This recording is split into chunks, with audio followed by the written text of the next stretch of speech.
Hey guys.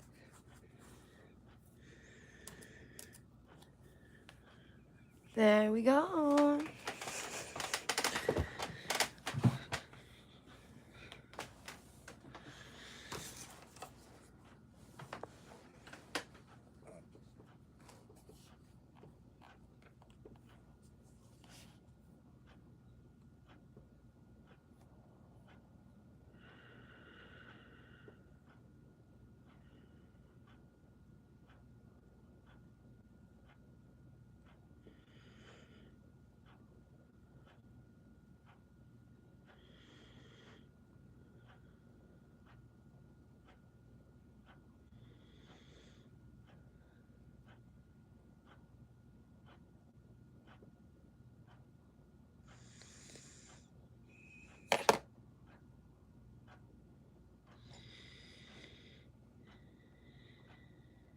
Father's Day to all the fathers out there, man. And I know.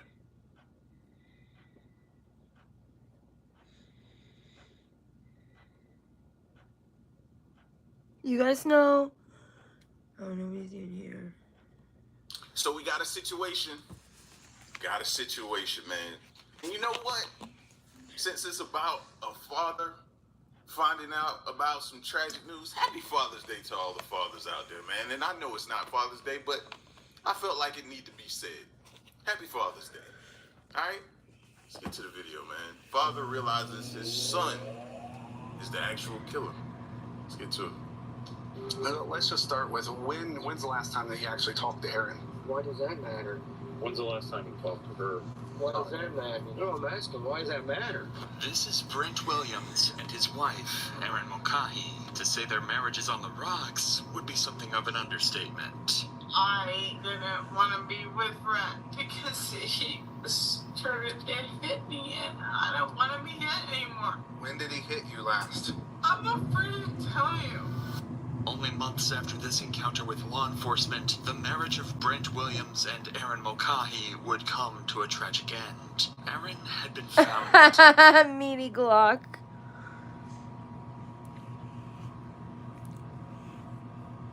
With your potato, with your breadstick. At first, it looked like a terrible accident, but as the investigation delved deeper, the cops realized their sleepy village of Wainesville, Ohio, was about to experience its first You're good, homicide Meaty Glock. in almost 60 years.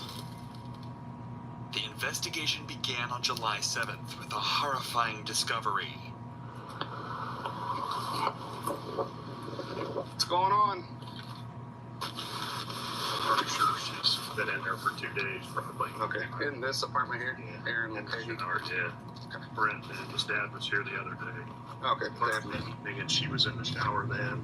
Okay. And I Yeah. heard the water running, and I looked I over see. the floor, and water was running out. Running out. And so she's in here? Yes. Okay. Oh, yeah. Okay. Yeah, definitely. Rigor mortis has already set in. Okay, I'll have you guys step out here because I'm going to have to get some pictures and things Guys, like make that. sure to hit that like button as y'all come in. Just because I'm listening to this, by the way, we can still talk and Rigor's shit. set in. Last time anybody saw her was a few days ago. I look like I can work in a Still weed getting some dispensary. additional I take that as a information on all that. compliment. Brent was here, her ex-boyfriend or whatever was here a couple days ago. And, Touch your footprint on her? no, that might be one of the guys coming from one of the landlords. They were coming in and redoing the apartment next door. They heard water running. And when Brent was here, supposedly the other day, he said that he heard water running, but they said there was water all the way. It was flooded all the way out here. So, We're not even going to approach because it's right, right, yeah, exactly. So, Hi, preserve the scene for you. Cassava. I appreciate that. Look at Brent's too, so my Yeah, footprint. thanks, your Meaty footprints Glock. right here. I'm going to talk to Guys, these hit guys that and make like sure button. that All you gotta do is Yeah, double let's tap. It clear really that- helps you, Let's girl. clear that up real quickly. These are my footprints, man. That's how you gotta be, bro. I know I would be like, hey, that's my footprint, that's my fingerprint. I touched this, I touched that. Let's document that before I leave this scene now. I don't want nobody showing up at my house tomorrow. We found your footprint and fingerprint. No, I do remember we're you. not doing that. and shut the water off, but they're the ones that found her, so I would presume that. Erin Erin's neighbors had become concerned for her welfare, as they'd heard water constantly running from inside her apartment. It could be nothing to worry about, but Erin's neighbors decided to call her landlord to voice their concerns. Erin's landlord called Brent to try and get permission to enter the house, but he didn't answer the phone, so her landlord called Brent's father instead, who arrived a short time later to help. But instead of finding a problem with Yeah, the I plumbing, just remember they you. I found remember your Erin's name. body slumped in the shower, and the worst Damn, part, brutal. she'd been there for several days. It would be easy to assume Erin was the victim of nothing more than an accident, as there appeared to be no injuries, stab wounds, and no sign of a suspicious death. The officer knew Erin had been having problems with alcohol addiction, but he also knew her marriage to Brent was not a happy one, and there could be more to this case than first appeared.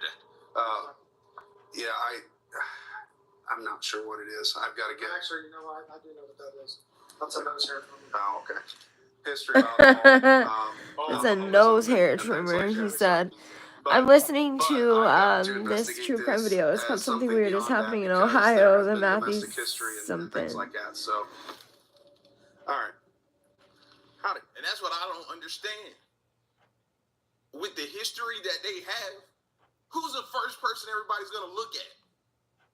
Brent. Exactly. Like, so if you did this, you knew they were gonna look at you. I don't understand it. To try and get a better picture, the officer spoke to Brent's father, who revealed Erin and Brent's marriage was on the verge of breaking down completely. Let's just start, I guess, from the beginning. Yeah, when like was a the crime prior to doc. Today, when was the last time you were actually in this apartment? Thursday. And was anyone with you when you went in? Brent and I went in. Okay. And what happened on Thursday? Brent needed to get his checks, next 3 checks, out of there because he didn't know what Erin was going to do. Okay. And he wanted me to come along because we're witness. Sure. Makes sense. Go in. Yeah. We hear the shower running. We think she's in the shower. He gets his checks. We leave. Okay. We come out here. We run into Jim standing right out here. And we said that we told him exactly what we done. We went in to get them checks and stuff. And he said, I talked to Erin the other day. Who was this that you were talking to? The guy that owns the place. Oh, yeah, okay. I gotcha. He said... Her name is Hazley. Late afternoon, early evening. Or he just said, Hazy. I talked to her yesterday, told her to get out. And that's about all that was said. Okay. He went his way. We did too. Earlier today, Brent went out and got some mail. And he said it had Erin's name on it. And he didn't want to bring it out here because he's afraid of trouble. Sure. Arguments. Sure, yeah. So I said, well, just leave it there. I'll take it out. We're on our way up here. Sure. And he calls me. Okay. And said that he had to get in there. Okay. He told me about the water running, so he shut it off. Okay. Before you guys made entry, he shut the water off? Okay.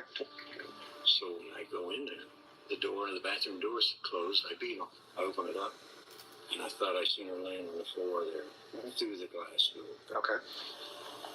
And then Jim called. You got this. Did you actually walk into the bathroom? I did. You did? Okay. Okay. So that's his footprint. But that's messed up, bro. You used your dad to kind of try to give yourself an alibi. Oh, he went there with me Thursday. That's how you was going to... You would use your own dad?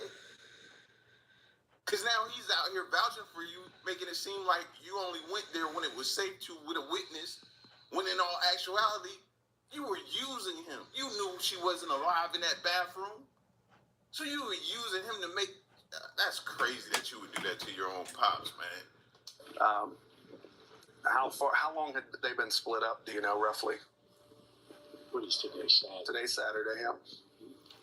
Monday of last week. I don't know for sure. Okay, so it's just been recent? Very recent. Okay.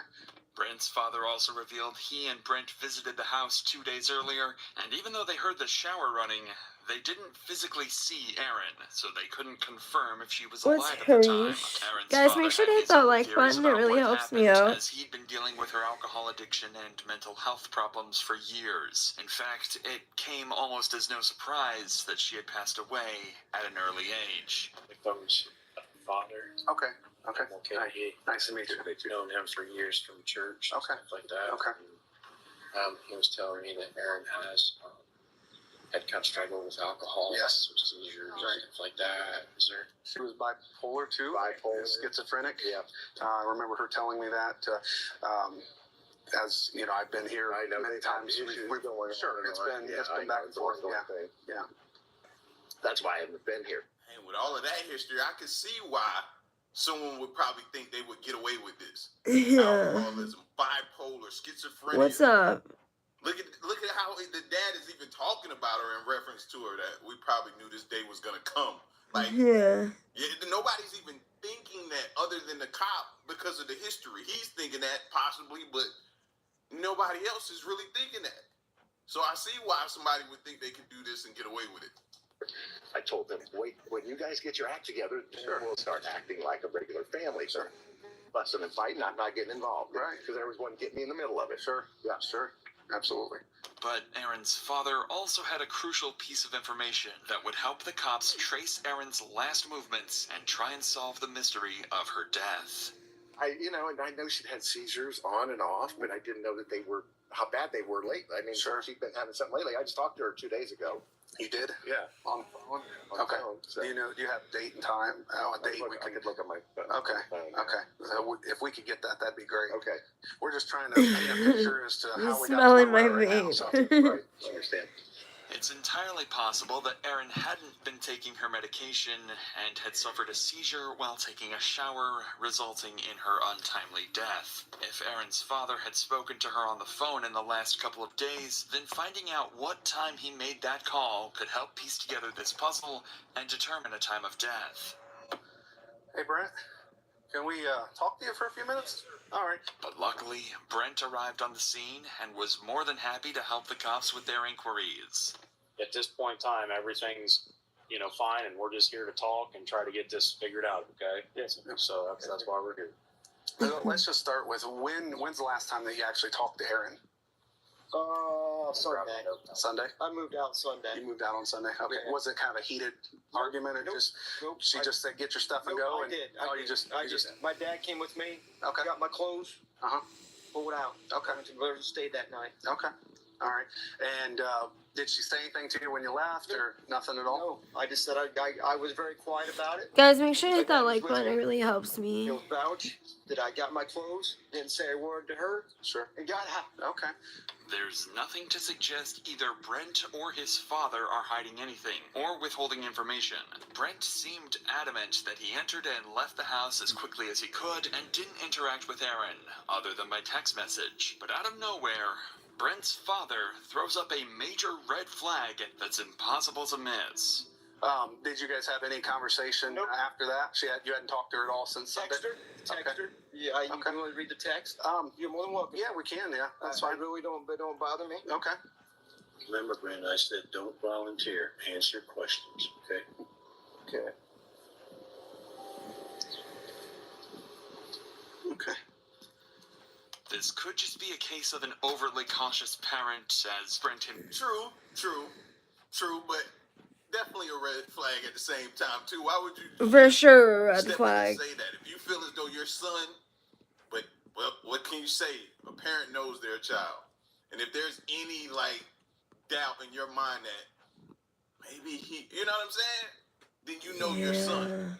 So he may be stepping up just in case to be protective of his son right now, but that is definitely a red flag there, Pops. himself seemed to have no problem cooperating with the cops, agreeing to pretty much anything the officer asked of him. One other thing that I would like to do, and here again, this is just to eliminate you from any wrongdoing, is I was wondering if you would be willing to give a voluntary DNA sample.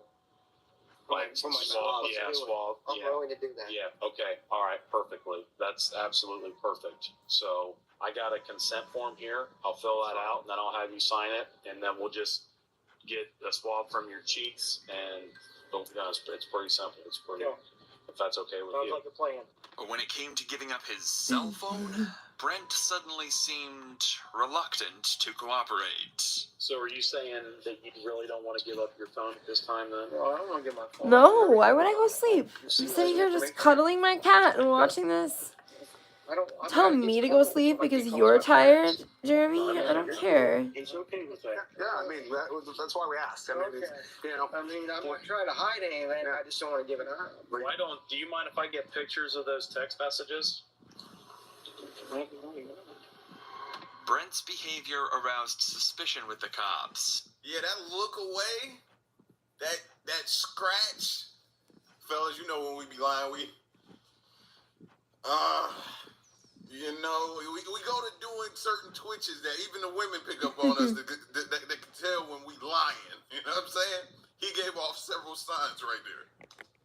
It could be possible that there's something on the phone he didn't want the cops to see, but if there was, they'd have to wait to find it. So to try and understand Aaron and Brent's relationship more, Wainestown police reviewed body cam footage of one of the many times they'd been called to the residence. And just like this example from months earlier, the arguments usually started because of Aaron's drinking. Hi. Hi, how are you? What's going on? She left? She left? I didn't know what the situation was when she came back. I don't want to go to jail. She put me in jail once. And there she is intoxicated as hell. Okay. You think The hell? I drunk Okay, yeah, I can tell. When did you start today? earlier today. I don't know exactly. You on any probation right now? No. Are you on any medication? I take trazodone for sleep. Okay. You taking it today? No. I tell you, I'm going to fix this issue. I'm going to my mom's. Okay. I'm going to get out of here. That's why I called. No, yeah, and that's the right thing to do. You live here, right? We both do. We're married. So I'm allowed to live here. And his, I would imagine. Mm-hmm. Yeah. Yeah, especially if my dad pays my rent. Yeah, there hasn't been any other than verbal argument. That's all. There's been an argument. No, Hasn't been an argument.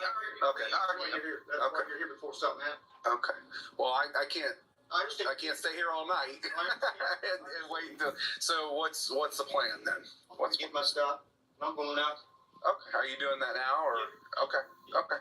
All right. Well, I can stand by while you do that. Can you do me a favor? No, What's up? I know you're a busy guy and everything, but can you drive by here and listen to me? Because last time I was up, there was a guy here. Okay. And I worried about my Who stuff. cares? And I worried about my stuff. Okay. If you and I are not being together ever again, leave me the hell alone. Have you filed for divorce yet? Yeah. I went to Despite Aaron's threats, the couple were indeed together and separated again several times over the next few months. With nothing to go What's up, off, Henry? no Yeah, you could tell. Toxic As fuck. relationship, man. If you gotta call the police, have him stand by for you to get your stuff to leave, that might not be the relationship for you. I'm just saying, you do what you want to do. Everybody grown. Yeah. That might not be the relationship. Seems pretty toxic. That's crazy, though. forensics and no solid lead in the case, the cops had no choice but to try and convince Brent to give up his phone in the hope that it cleared him of any wrongdoing or gave them anything to go off. This encounter did not go as smoothly as planned.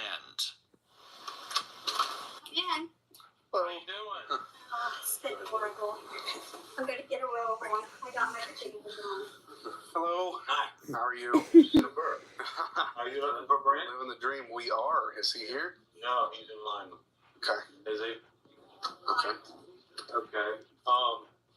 Is there What any the way you can fuck? get a hold of him or have him Is come he- back down here? Because I'd like to talk to him again, if that's okay, real quick. Well, yeah, but it's not going to be real quick. He's in Lima. No, I understand that. Why aren't you going to talk to him again? There's just a few more things that we'd like to talk to him about from, Saturday night when we talked and whatnot.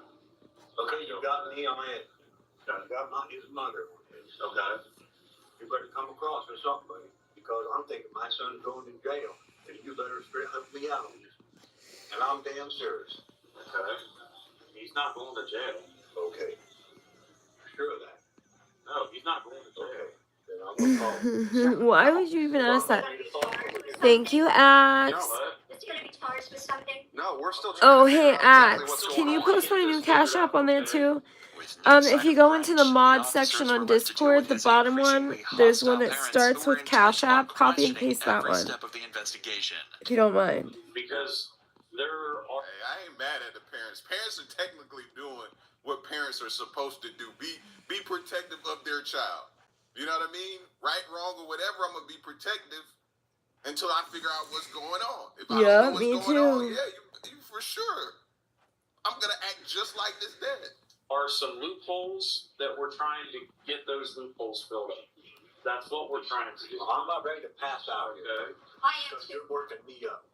And I know you're not doing this. No, How am I working with, sir? because my son is in on this, and you're asking more questions about him. And she's Wouldn't you be concerned about him? Right. You wouldn't be concerned about your son? Wouldn't you? We've been a mess. I understand that, and that's why we're trying to Come get. sit down. That's why we're trying to get Come, we can sit down here. When I left down there the other day talking to you, I felt pretty good. Right. And then you come back and lay this on me. Well, What the fuck? Told me the same, give him the same thing. Well, and when what I tried to explain is all we're trying to do now is, whenever you have a conversation with somebody, you go back and you think, oh gosh, I wish I would ask this question, or I wish I would say that when you come in. But Secretive, like you can talk to him, and I understand that you got to talk to him, but you got to you understand. wanna get down? Sure, absolutely. Well, I understand You that. got children, No, I do not. but you're lucky. The situation wasn't improving, and the cops' very presence seemed to be making things worse. Eerily. Oh, I'm gonna be just like that when I get old, bro. Please don't. Hang on, I'm gonna grab a show snack. your police officer, because you're gonna get the raw, uncut, unfiltered me, fam. You know what I'm saying? It ain't gonna be nice, especially if you coming after my kids. And this is how I'm gonna be. With Brent's father on the verge of losing control. No, really, all we're trying to do is fill in some gaps. We had some questions. You got pissed me off. No, I don't understand why you're upset. I do. You're acting like you're going to try and put my son in jail. That's what I'm thinking. Tell me if I'm wrong. You're not. You're wrong. I am not. I have no intention on putting your son in jail, but I'm scared to death you are. we have an obligation to figure out what took place as well. And there's a couple more questions that we have for him. And the reason we came here is because this is where he is living. If he wasn't living here, we would go to where he lived. With the officers making no progress, they decided it was in everyone's best interests to back off and turn their attention elsewhere to search for the answers. The cops would get some of the answers they needed when the autopsy report came back, and the results were much worse than anyone could have expected. Erin had been strangled and had traces of blood in her mouth, suggesting she'd also been punched or struck with an object. So for the first time since 1959, Wainesville police opened a homicide investigation. Armed with this new information and a warrant for Brent's cell phone, the cops once again called on the Williams residence. And although Brent was home this time around, the welcome wasn't any warmer than their previous visits. Morning. How you doing? Okay, that's wonderful. I'm waiting for you. So how you doing this morning? Great. Wonderful. Wonderful. This is being recorded. All conversations I have are recorded. Yeah. What the fuck? Okay. Why weren't we told that? Because It's not an obligation to let you guys. No, we're not keeping anything from you guys. Okay. We'll get you to counsel. Here is morning food. Okay. I'm calling him today. okay, we've got his number. We don't need his Now, number. you can tell us this is it. I'm done. You're scaring me. Yeah, you're scaring us. When I saw his phone, I knew. Actually, I was checking the time. I was actually checking the time. But So, I mean, no, that's fine. This is how we do everything. You should have told us. Okay? But we're not obligated to let you know. I mean, it's been nice if you would have said that. Okay. just like if you get pulled over on the side of the road, you're being recorded always. The cruiser Yeah, team and everything seriously. else. Get legal counsel to do this Hey, That's Zane. actually not a problem. today. No problem. That's not a problem. You should have let us know that. Okay. No, you're not being fair. Okay. Well, that's fine. You want to stay? I'm going to call Pete real quick. Yeah, that's fine. Okay. Where you calling Pete? Hey, Yes, sir. Why are you calling people? Hey, Graham. Calling who you? I'm calling the other detective. He's got some paperwork to give to Brent real quick, okay? No, I'm not gonna fill it out and look at it. No. That's It's not about filling it out. not a problem. I'll be right back. You guys are not doing this fair. You're not treating this fair, but I can't apologize for coming here at 9 at night. Yeah, but he said that this was not. He's not going over this. We are not. Could wait till today. We are not arresting him. Did you have anything else? One thing's for sure, all four of you got me scared. All four of you. I'm scared. Like I said, the only thing we're trying to do is trying to figure out and run every answer, question, anything down that we can to figure out what, because it's not right. My son is going through his life zero. You guys, Hey, J-Man. taking his phone. What him of all people at some point would say, you guys did everything you could. Well, I know it doesn't seem that way now. The thing is, we all know in our hearts why that lady died. Why did she die? Because she was alcoholic. Despite the monumental effort to obtain Brent's cell phone, the search came up with nothing incriminating, or any suggestion he was going to kill or even harm Aaron. So the cops focused their... I'm actually starting to feel bad for the dad now. And the mom. Like, this is really working. Hey, J-Man.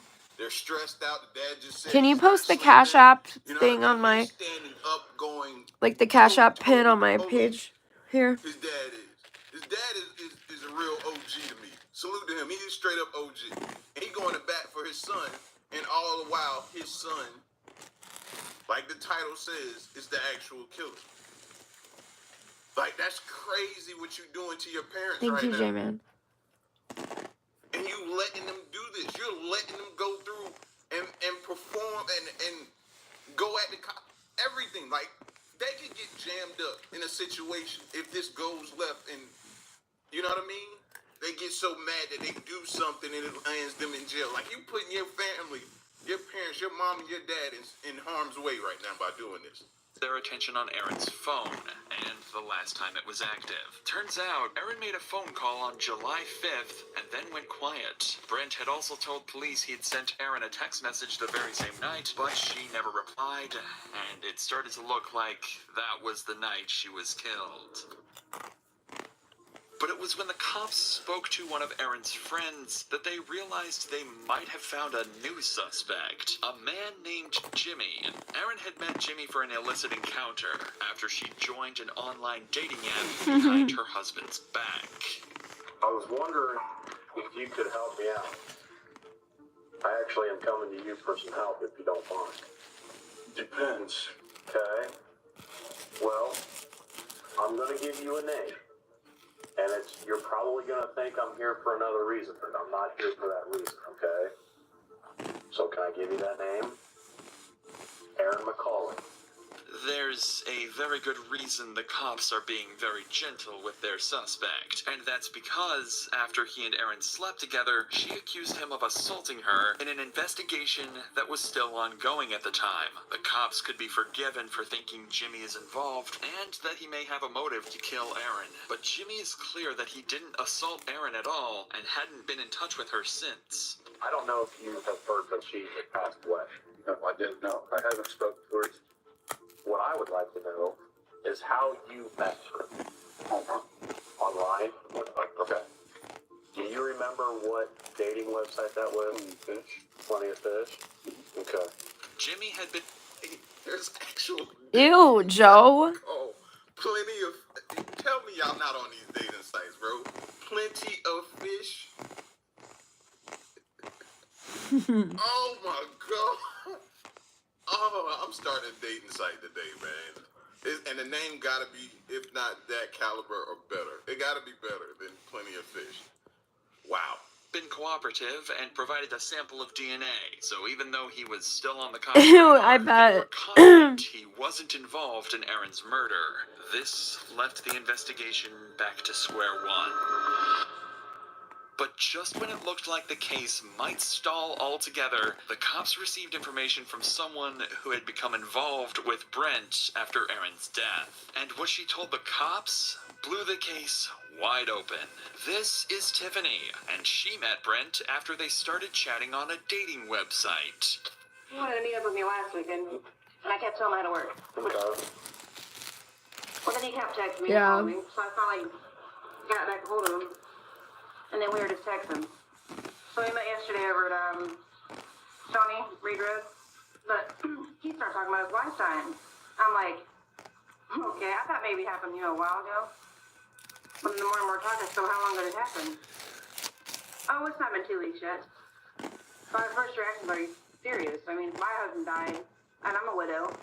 I wouldn't be worried about being on these chat lines and doing this whatever, Her description of Brent's chilling attitude towards his deceased wife is a major red flag for the cops. But the worst was yet to come. Yeah, me as neither, Tiffany J-Man. single-handedly helped solve one of Wainesville's most brutal crimes when she revealed Brent's true motive for killing his wife. But the way he said it was weird as hell. What did he say? We were sitting there, and he was talking about, he's got to get this on in play. I said, we don't have to rush this. Even though I wasn't trying to be, I was just talking. I said, we don't have to rush this. I said, because you need to grieve for your dead wife. I said, most people are. He goes, when I was done, I already grieved. He goes, I didn't even care before she died. I've been okay with this. He's like, I'm ready to move on. And then he's all happy about getting a check in the mail for her death. The way he said it, he was like weird. He said, well, I'm waiting for a check in the mail. I said, for what? And he said, life insurance. And I said, well, he's like, yeah, I took one out on her. He's like, I knew she was going to die. I said, well, Did he say how much? $25,000? As if cashing in on his wife's life insurance wasn't evidence enough, Brent had taken out the policy only 5 weeks before Erin's death. Just as things couldn't get any worse for Brent, the DNA evidence cleared Jimmy of any wrongdoing, and this was all the evidence the cops needed to finally make an arrest.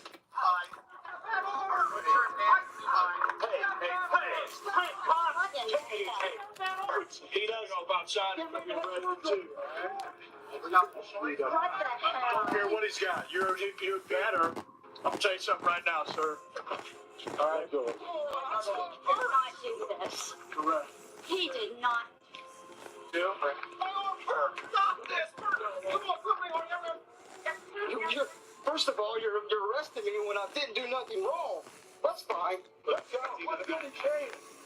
Brent Williams was charged with Erin's murder, and his trial took place in the Auglaize County Common Pleas Court. He waived his right to a jury trial, leaving the judge to decide his fate. With the motive of a life insurance payout and DNA evidence, Brent Williams was found guilty of murdering Erin Mulcahy. Whoa, that is sentenced weird, to J-Man. 15 years to life. Hell nah. You won't catch me, Mr. Fucking Beast Burger. I did not see that blowing the case wide open. And how does that? I get it, because it looks away. But wouldn't you need more concrete to go by? I would think you would need more evidence to go by than just that. Because that gives a motive, but you still would need, I would think, more. That's probably why he only got 15 years to life instead of life or 25 or something like that. That's probably why. But I would have thought you needed more than just This guy. Hey, Sam.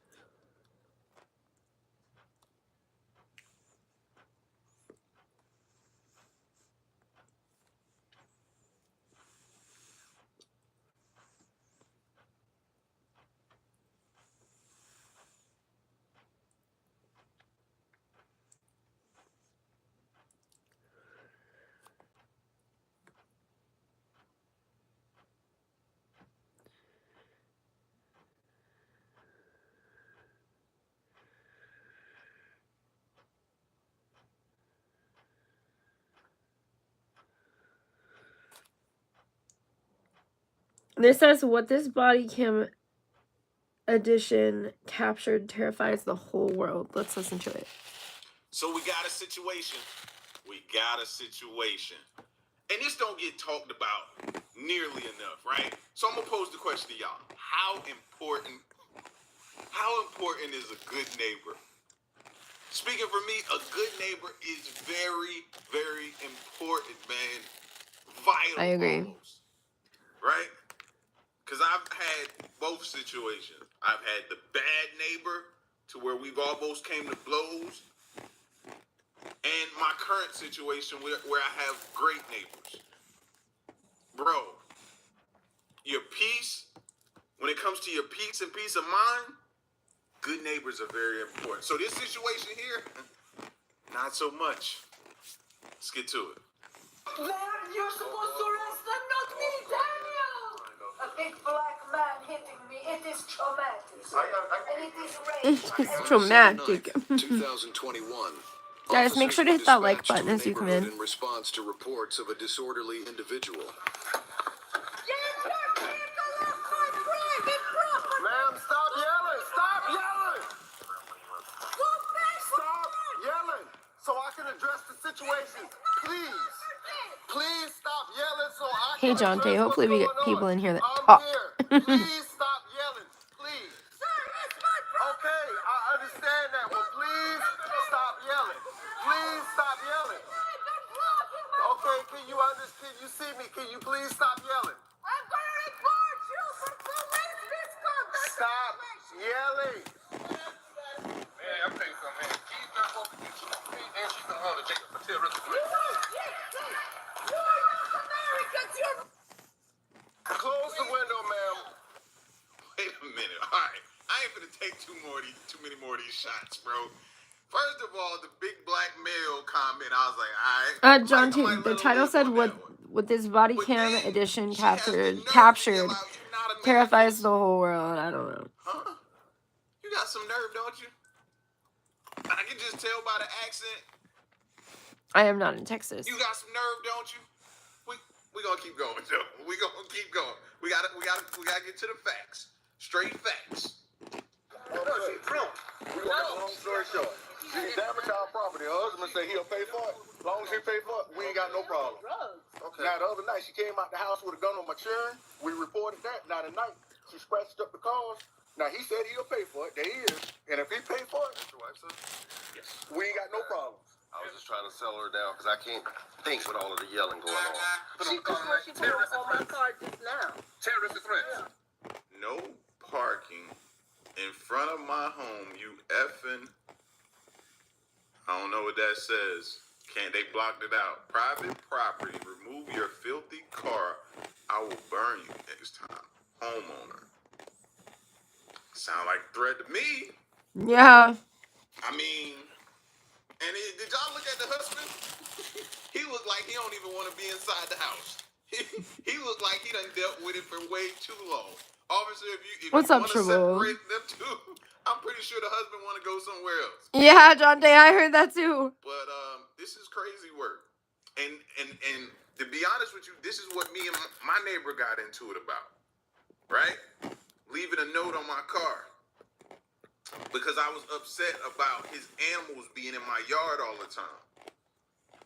All the time. He had not only pets, but he also had chickens and all kind of other stuff all in my yard all the time. And it just got to a point, my kids running from animals, that's where I drew the line. Yeah, I told you the other night. She told us. Yeah, I see the scratching on that one. I am right up here. She keys my car.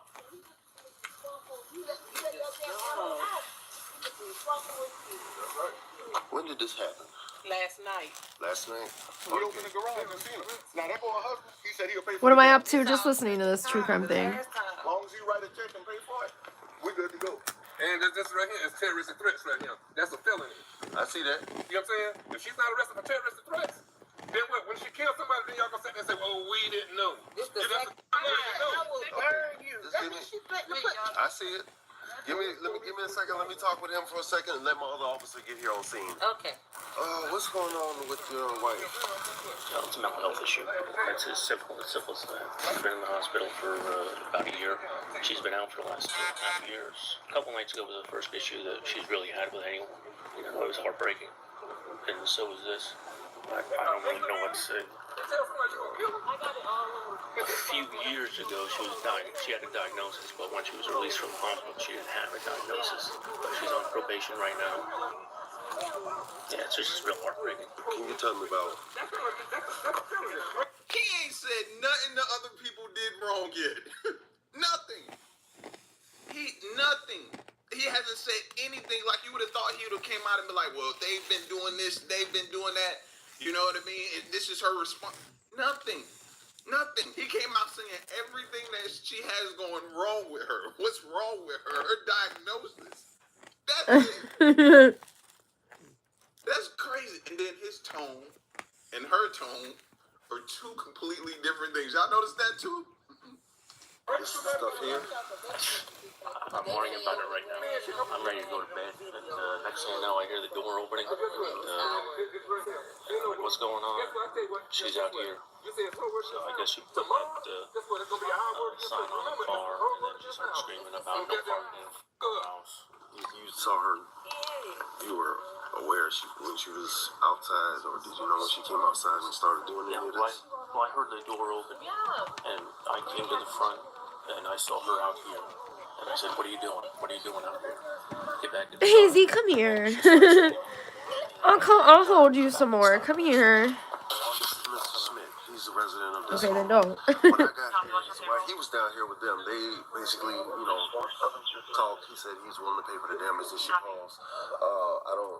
He said she has some mental issues that she's been suffering through, not diagnosed with anything. When I got here, she was in the window right here yelling, and, I kind of yelled back for her to calm down so I could figure out what's going on. So when I get out here, she pulled a, was it a knife? No, a gun. The last night in front of the police, she told her son to get the machine gun, the AR-15, and kill all these out here. In front of the police, that's a terrorist threat. Y'all say, well, the only thing they're going to do is fingerprint her and let her go because it's a misdemeanor. When terrorist threat becomes a misdemeanor, that's a felony. They go to evidence right there again tonight when she threatened to burn everybody up, killing them, burning everybody up. But y'all going to sit there and say, oh, no. For my sister-in-law, so you got the note right here on the car. As you know, the car isn't in violation of anything. It's not blocking nobody's mailbox. It's not blocking nobody's driveway. Okay, officer, look here. So you got the note. She wrote this threat. Just now, these people was coming out and they caught her. I know there was an issue between you guys. I don't remember when. It wasn't me. No, the other officers. What did they tell you guys exactly? They told us you wasn't here. They told us pretty much that it was known that she has a mental issue, that they cannot take her to jail because of COVID, that we did not have her on video with the gun or anything. They said there was no guns in the house, so they cannot do nothing. They said That's crazy too. a paper trail on her, so if something does happen, then y'all already know that we have been calling. Look like she took something to crack my top right there. As long as he pay for my stuff, I ain't got no problem. What do you estimate this damage is going to come to? This top probably $900. Okay. Now over here, to paint the side of this car, they got to paint the whole side of this car. This is a new car. You probably looking at maybe $3,000 right there. I don't know. And I don't know anything else to the car. I don't know. Listen, new car, and it's got dust all over it. What you think it is to fix this up? Because they're going to have to paint, They had to wipe the dust off the car just to see the injuries to the car. I wish you guys could watch this with me. This is what happened. You have the scratches here. They said this was done last night. He estimated this is going to be about $3,000. I can't honestly say it'll be that, but I'm sure it's going to be about $500. And then he told him, Can't go off for somebody telling you. Get the quote. Of course, they got to get the quote. What do you mean? How much you think it's going to... Nah. Get your quotes, bro. Make them pay for it. The husband's out there, the good person. You know what I mean? Salute to the husband. I pray for everything he got to deal with. He ain't no way he can keep her on a leash. He probably don't even want to go back in the house. But the husband said he'd pay for it. Get your quotes and do that. But the crazy part to me is them saying there's nothing they can do until something happens. That's bad. Because the first incident could be horrific, bro. She could go nuclear on them on the first incident. People may lose their lives. So, saying that is just crazy to me. No, she needs to go to jail. he just showed me this, the top of his Corvette, where it's going to be cracked. So, all in all, you have this damage here, which another crack. Is there any video of this? Like, how do we know when this happened? That's my thing. Yeah, he says it all happened like last night. This stuff here happened just now. She came out. We caught her out here doing this. Yeah, they saw that. So I'm thinking 10-13. She's gonna have to get some treatment. She's gonna continue to do this the way she was up there, and we don't know what's in the home right now. The husband said he's They can force her to go get mental health treatment. They need to do that. If they think it's just a mental health issue, they at least need to enforce that. Because this cost us Sunday. Today's Thursday. So how are they saying that all these scratches happened today? They said this one happened last night, and he said this is the one they caught her in the act of doing tonight. I mean, I didn't see how she was. You know better than me. Yeah, she's unstable. She needs some treatment. He's calling it. I wasn't here for the incident that happened the other night, but I was told by the officers that were here about it. I mean, any reason why out of nowhere she decides to just come out and try to disturb the peace? It's not about anyone here. She'll be yelling at the stars. So she has her imagination. It's paranoid, delusional stuff. And since then, you haven't, talked to her, let her know, like, hey, you know what, maybe we should go, and, just again, to be checked again. Maybe there'd be another different, Most of the time she's fine. Right. Just some of the times it's, I don't know, like I said, it has nothing to do with the neighbors. Are y'all gonna talk in the chat? It's like hella quiet in here. I don't live here. We visiting here. This is the vehicle that I came in. Okay. And the thing is, you came in with Miss Morris. Yes. Okay, so tell me exactly what was she doing when you came out and how y'all caught her? When I came out, she was coming from the side of the car right here. Okay. And she was screaming and yelling, telling, saying about how she's going to kill people and all this right here, calling the nigger gypsies and all this right here that we are, Muslim terrorists, all kind of names. You know what I'm saying? But what I'm trying to tell you this right here, that is a felony. We all got some type of mental issues. You hear me? So if you want to say this, oh, she got mental issues, that's fused. How many people went to jail today, especially black people that went to jail tonight in Savannah that has mental issues, but you still took them to jail? This person that sat here and got... Like she was trying to open up my damn door. Yeah, they go her fingerprints all right on the car, and look right here. And then she got this letter right here, this note right here, on here, and y'all still sitting there and say, oh, we're not going to do anything to it. But if it's the other way around, y'all would have, guess what? If there was a black person in there, y'all would have had about 20 cars here, and y'all would have kicked in the door and went in and drug her out and took her to jail and let the courts decide whether she got mental issues or not. You hear me? But y'all doing that. Y'all don't want to talk to nobody. We're going to go talk to her white husband, and we're going to see what he's got to say, because his word means more than everything. I don't care, but we all crazy. We all have some type of mental issue. But this is... Hey, salute the brother. Hey, whatever she said, he said, it don't matter. We all crazy out here. Salute. Right. Everybody has mental health issues, and then she can't use that shit. Don't touch my stuff, my property, bro. Leave my property alone.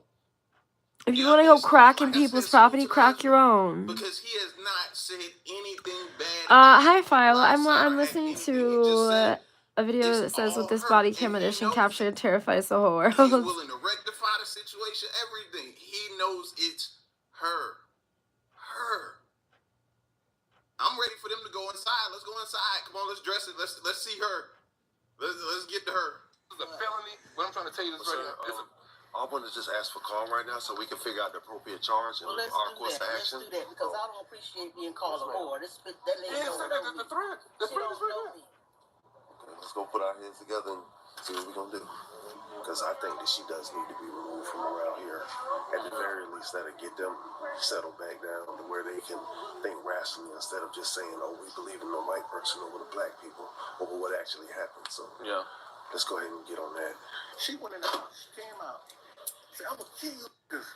Said, I'm going to get my gun. I had 2 minor children. Yeah, I mean, she's threatening to kill people. She's literally, she needs to go to treatment or jail or something. It's not right. Oh, they got the cuffs ready. Mr. Smith, could you show us where your wife is at in the house? Yes. And he out there kicking it with the family, laughing and talking, bro. Can you show us where your wife is? He looked like he ain't want to go back in the house. He did. He's like, fuck.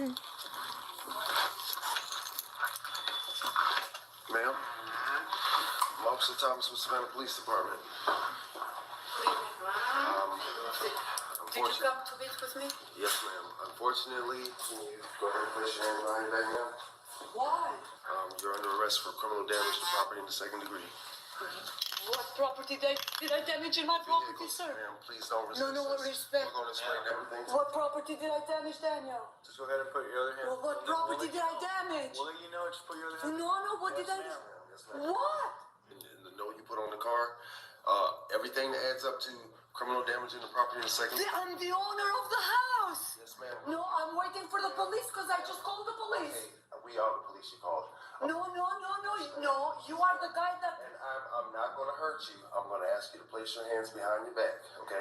Man, you're supposed to arrest them, not me, Daniel! Daniel, talk to me! What property did I... Daniel, talk to me! They can't park in front of my home, I own! But you can't go out there and scratch the vehicle up, ma'am. They can park in front of your home that you own. You're on a public road. The fuck? Sir, to tell me, get the inside, that's a threat! There was no threat made to you. Lower your voice. Daniel, tell them that I didn't do anything. They can park in front of my home. I'm threatening Arrow. No one's threatening Arrow. They can't park. You're not here. Telling me that inside they can't park. They can park anywhere. It's a public street. Yeah. Park in front of my house. I own. How can that be a public street? It's a public street. Why aren't you just telling me it's a public street, the home I bought? What? This home I bought, they can't park from that space to that space and threaten me. Daniel might actually get a comfortable night's sleep tonight. I think he happy she getting in them cuffs. You know what I mean? He happy. He gonna get a comfortable night's sleep tonight. Maybe, possibly. You know what I mean? She tripping. Threatening 47. Where is the car scratched? The car is scratched nowhere. Who touched the car? I don't say that. Which car, sir, did we scratch? We scratched no vehicle. You look at me. Let's go this way, ma'am. Hold on, ma'am. Get you in there the right way. Okay. You're making a Turn to mistake, your left. sir. That car is not touched anywhere. It's damaged. But that vehicle? They observed you scratching it, ma'am. No. It's Watch your no head, one watch that your head. scratched it themselves. Where are you starting to the 46? Yes, sir. So, I'm gonna go ahead and get everything loaded in and then I'll get CR cars drawn up. As far as because the damage exceeds 500. Hey, Brian. And Hey. you have witnesses who observe her do it. That's Good why to see you I'm guys. How are you guys doing tonight? in the second degree. We're going to see if we can take her to Memorial and see if she can get some kind of emergency treatment or at least an evaluation so we can figure out what's going on. And that's where she's going at. But I'll get you everything further that I need for you to know. I'm just going to go ahead and get some odds and ends tied up with this call. All right. So. Please, sir, I need to kiss him. Please. Just to kiss him and then I should Please, I need to kiss him. You're not gonna have a heart attack. can't park in front of private property every night. It's not private property. They can't park in your driveway. That's illegal. But as long as they park They came in on the my sidewalk. driveway. That's why I knocked them away yesterday. Kicked them away from my driveway, and they came again tonight. People parking on the drive right here on the roadway, that's not illegal. It's illegal to come inside my driveway, right? They didn't come inside the Yes, they driveway. did last night and the night before. No, because it's not illegal. Just how I'm parked here It in is their illegal house, to come it's inside my not parked. driveway. Nobody was in your driveway. Ma'am, I'm not going to talk to you anymore. How can you say no one is here? When they were here in the driveway last night and the night before. 5 vehicles, sir. 5 vehicles. You have to take my report. You have to take my report. I can't wear her. She sounds like 5 Dracula. vehicles in your driveway, ma'am. 5 vehicles. People just pulled up and said they're going driveway. Let's load up in this one right here. We good? Dead ass. Come on, bro. You have a headache? Come I'm on, sorry to hear that, she Brian. needs to go. You're doing She good needs to treatment. hear. Yeah, psychic evaluation. She needs it. Please. Officer, please, write what I called you for. No, because it's not illegal to park It's on the illegal roadway. to park in my driveway. They parked last night and the night before. Nobody parks in your driveway. Were you here last night? Do you have evidence? Yes. No, you don't. Yes, I do. I took pictures of all 5 vehicles. Sir? Yes. Please tell my husband to get me 1 bottle of water and Benadryl because of asthma, please. I can't breathe. Why didn't you take the report? I can't breathe right now. What do you mean you can't breathe? I can't breathe right now. Please tell him. You're breathing right now, right? I can't breathe right No, now. you're breathing. That's okay. You'll be fine. 1 bottle of water and Benadryl, You're fine. please. Step up. Watch your head. Yeah. You can breathe if you're talking. You can breathe if you're talking. She said, I can't breathe. She started panting like a dog. Oh my God, yeah. She needs the jackets with the buckles. Definitely. She ain't gonna make this no easier for the officers tonight.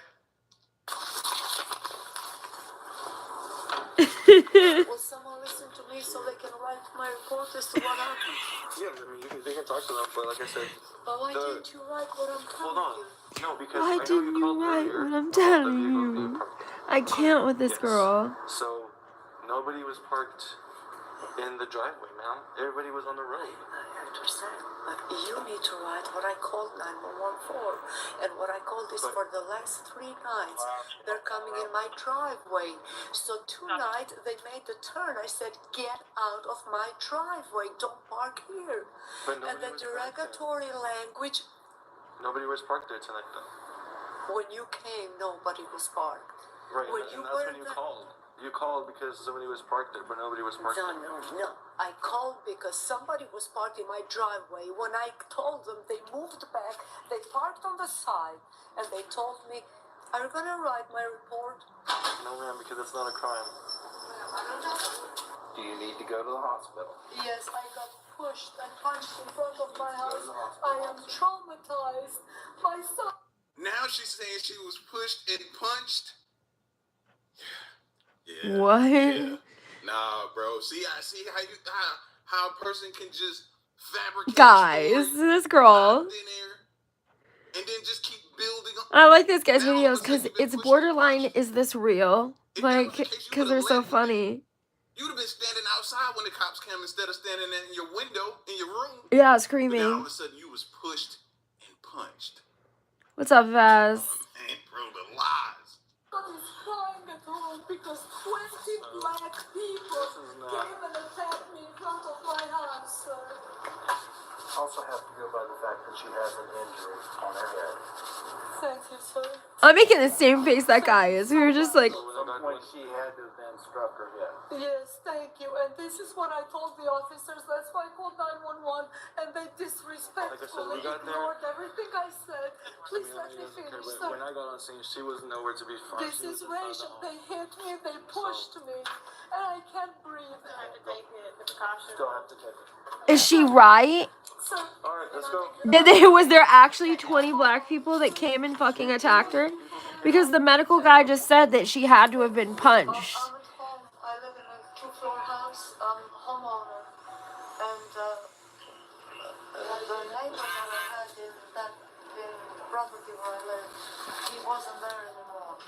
So a bunch of people looking like gypsy, I can't call them black, but like gypsy, stopped by my home for 3 nights in a row around the evening, and they would just park their vehicles, about 7 of them. No, ma'am, he's asking about the injuries you say you had. That's right, but he needs, the doctor needs to The know. doctor doesn't care about the situation. He cares about the His or GFTO. R or GTFO. Alright, and C then GTFO. Telling them you can't park in front of my home because this is private property. I am the homeowner. He wants your injury, not these lies you cooking up. Crazy. He wants the injury, crazy, not the lies, crazy. Because now this whole fictional story, this book you're writing right now, nobody is listening to. The lies, oh my gosh. Of course, we weren't there, yeah. Somebody in the comment section want to say we weren't there. No, we wasn't there, but we can tell a liar when we see one. We can Big smell a facts. liar at this point. She smelled like one. You can only park in front of the person you visited. And pardon my English if I can explain. Get the f***ing who's asking you. I said, sir, you can't say that. So I asked them politely to remove their vehicles from my driveway, and 2 nights ago, and tonight they didn't want to do it, so the guy came and pushed the door inside and hit me on my head. And I almost fell down like this and pulled my shirt and removed this pocket from my shirt. And he's very big, bigger than this officer, and white and black looking. And the woman was screaming, who the f*** is asking me? Is asking me type of English. She's a gypsy. This is not America I live in, or I'm used to it. And I told them this is worse than racial. Whoever you people are, to me, you're Muslim terrorists. Because if you were black or Asian or Spanish, you would understand that this is not your home for you to park in front of my house. To get in the driveway and then park there until we get the hoop. And then the guy said, you know what, I'm just going to kill your husband too. I said, are you f***ing sick? And I pushed the door, and then my husband came downstairs. He's United States Army for 30 years serving Army. He's retired now. And he couldn't believe his eyes or ears what he's hearing.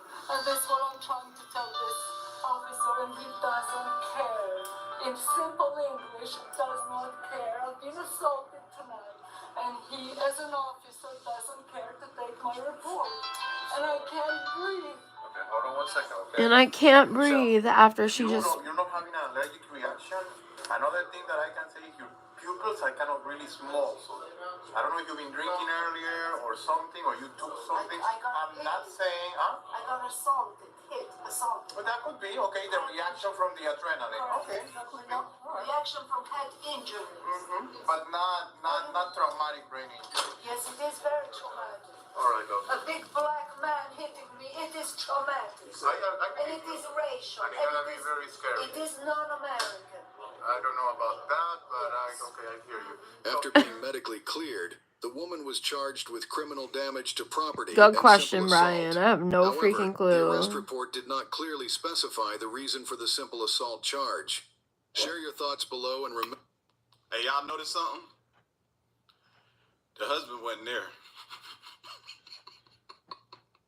He wasn't there at the hospital. He wasn't there. Y'all notice that, right? Like, any loving husband would have hopped in and not saying he's not a loving husband. Any husband, though, would have hopped behind in their vehicle, behind that police car, followed that police car, been there at the hospital, been there in the back if they allowed him. Maybe he's out there, they didn't allow him, but most likely they allowed him back there to the side, stand off to the side, but you don't see him nowhere, do you? Told you, man. That man might finally get a good Yeah, night's it's definitely sleep. not only on this channel. It's a lot of different channels. Boy. Right, Zane. I don't know. I might unretire and go back into the service if I was him. Y'all be safe, though. That was insane. I like this guy. He's funny as fuck. We gotta watch more of him. Guys, stay here. I'm gonna go use the bathroom just real quick, okay? And then we'll watch some more. This is funny. I'm enjoying this with you guys. Give me 1 sec.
Is it working now, Brian?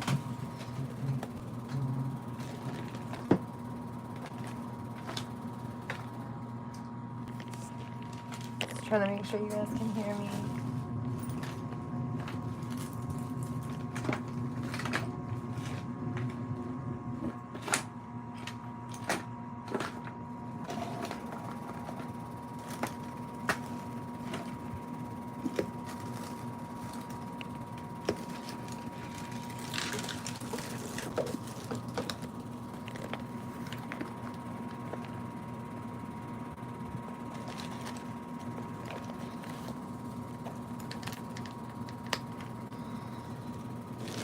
Okay, I found my last THC, babe. Alright, cool. You just puked? Oh no, Brian. You doing alright, man?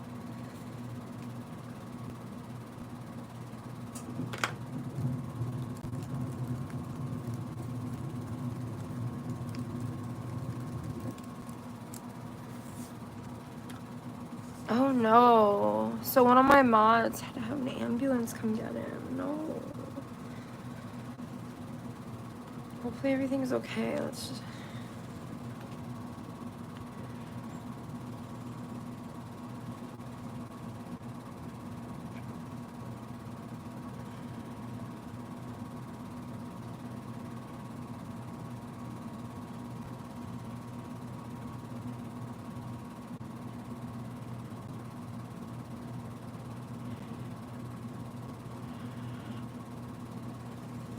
Hey guys, I'm gonna restart this. Well,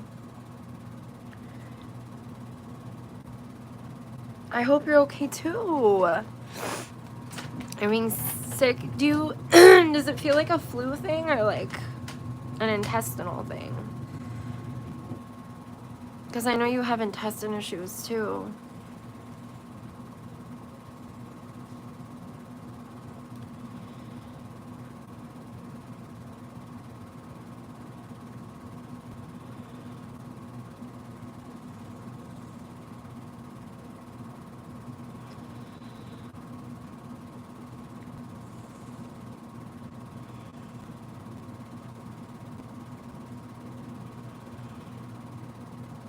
Yeah, me too, Zane. You have a headache? Is that what's making you throw up? Because I know when I've had migraines, it's made me puke. That shit makes you so nauseous. It's like an aching in your head. I mean, you know what it is, but some people don't. That shit's fucking brutal. I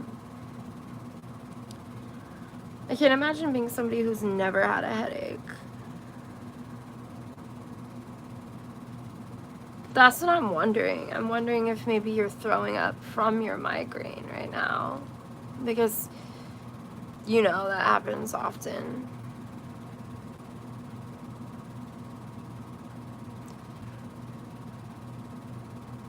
I mean, a lot of people don't do that, but I've definitely done that.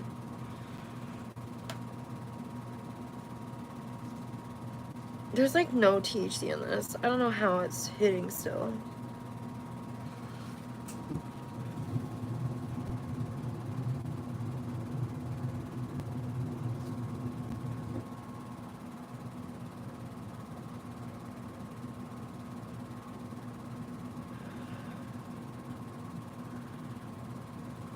Yeah, if you have to, do it, Brian.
let's listen to this one, guys. It says dating app horror story caught on police cam.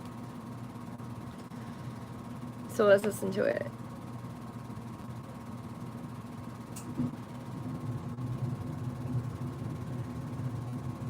So we got a situation. And this is towards anyone out here participating and using these dating apps, man. You need to be aware Can y'all hear of it the dark okay? side of these dating apps and what's happening to people and the different experiences that people have had. This one is for y'all. Alright? This video here is a dating app disaster goes horribly wrong. It takes an extreme left turn. Let's get to it. Just bring you up to speed. We found an additional tracking device on the passenger side of her car. Okay, thank you. The same case. All right. And then I have photos. Oh. In my car? Tracking? Yeah, but we took it out.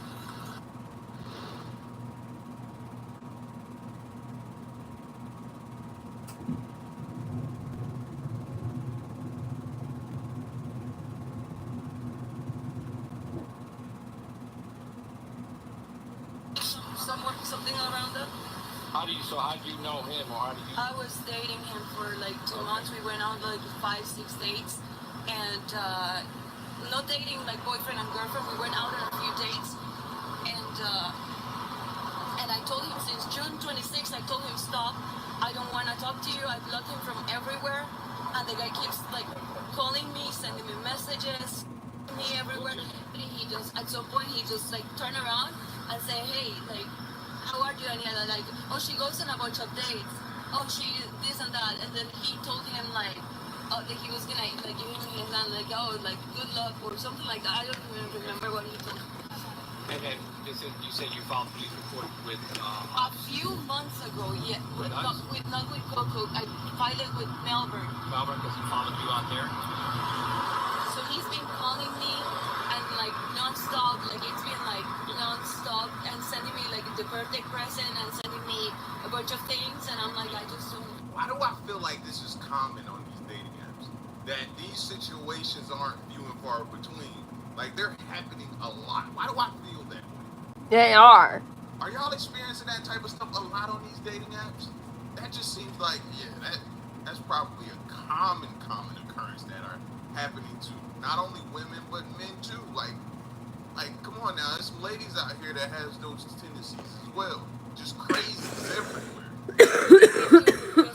I tell you, like he drove this way, he drove that way, and then when we were like, I was literally like washing my feet to get like the sound of the beach that we were, and then he just, you know what he did? He parked right next to us. He parked right next to us, and he started. Yeah, it's her red car. Hey, I'm trying to think. You ever check the underneath? Holy fuck, that cough fucked me up. It's gonna end up not being our jurisdiction. It's gonna be a Melbourne case that she's already filed with, but I guess the guy saw her at 4th Street filling station and came and harassed her. She thinks there's a tracking device. So she consented to me looking at a couple common places real quick to see if there is a tracking device on here. So she had, since her relationship with him, she's changed vehicles. He shouldn't know that this is her car. But he's still finding her. Right. And like they sat down, they were eating. He shows up, he sees her. They get uncomfortable and they leave. They go out to the beach. She comes like an hour and a half later, and she's standing there rinsing her feet off in the parking lot. I guess there's a water hose at 4th Street for people to do that. Yeah. And he comes up right next to him and waves and like, just like creepy stuff. Could he be tracking your phone?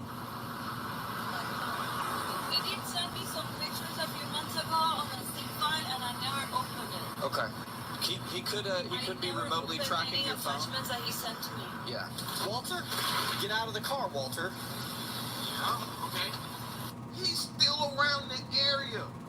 Oh yeah, he's messed up in the head. If he's tracking her, oh yeah, he's a next level. He's a next level. I don't even know where you get trackers from unless he's doing it like the cop said through her phone. But this fool is still in the area. It won't set in.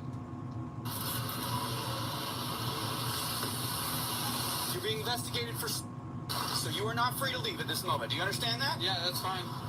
So I have somebody who approaches me on a traffic stop, crying her eyes out, that you have followed her and harassed her at a restaurant, and now here you are, driving by us twice. And then you Yeah, what the fuck? while we were out with One of which was stay out of Cocoa Beach. Who are you? Who do you think you are? What gives you the right to tell someone that? Are you the president of Cocoa Beach? No, I'm not. What is your issue? I'm not. Let me put a shirt on. Any ID in there? You got your Massachusetts ID with you?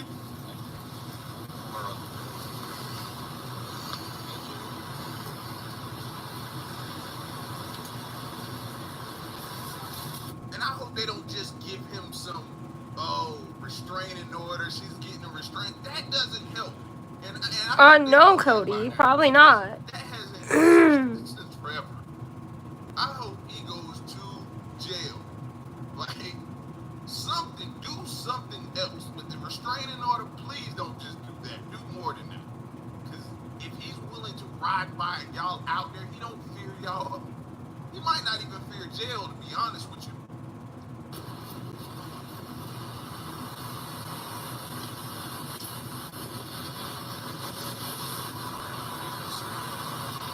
Do you realize this does not look good at all? I just don't understand what would compel you. She's sitting down at dinner with another guy, right?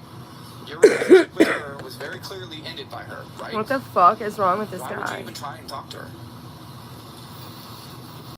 And then, 2 hours later, the hell after are she's you? been on the beach, again trying to make contact with her in the parking lot of 4th Street filling station.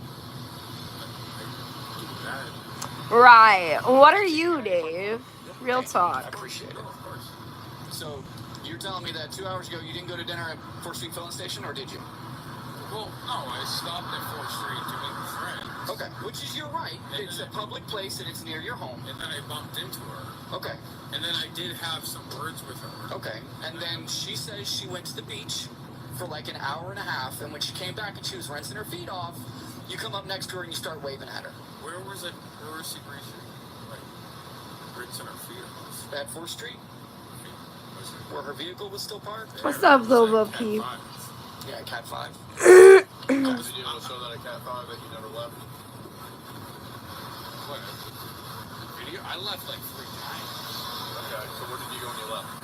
I stayed at Cat 5, I went home, I came back to Cat 5, Why do you go home and come back to Cat 5? Yeah. I said why? Why? I was The number 4. tired. I wanted to go home for a little bit. And then my friend texted me, so I decided to come back. Okay. Do you have anything to drink at Cat 5? I had 2 beers. 2 beers in what kind of period of time? Over about a 4-hour period. Okay, that's reasonable. You're pretty steady on your feet. I don't see you swaying.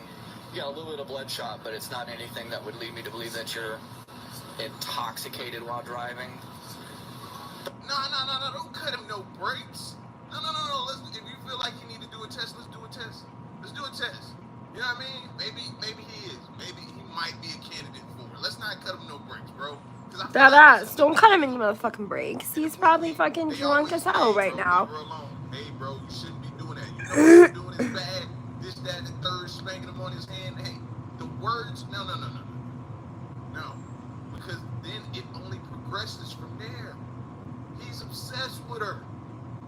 Right? This is that part of the movie where they could save someone's life. No, if you think he's suspected, What's up, DZZ?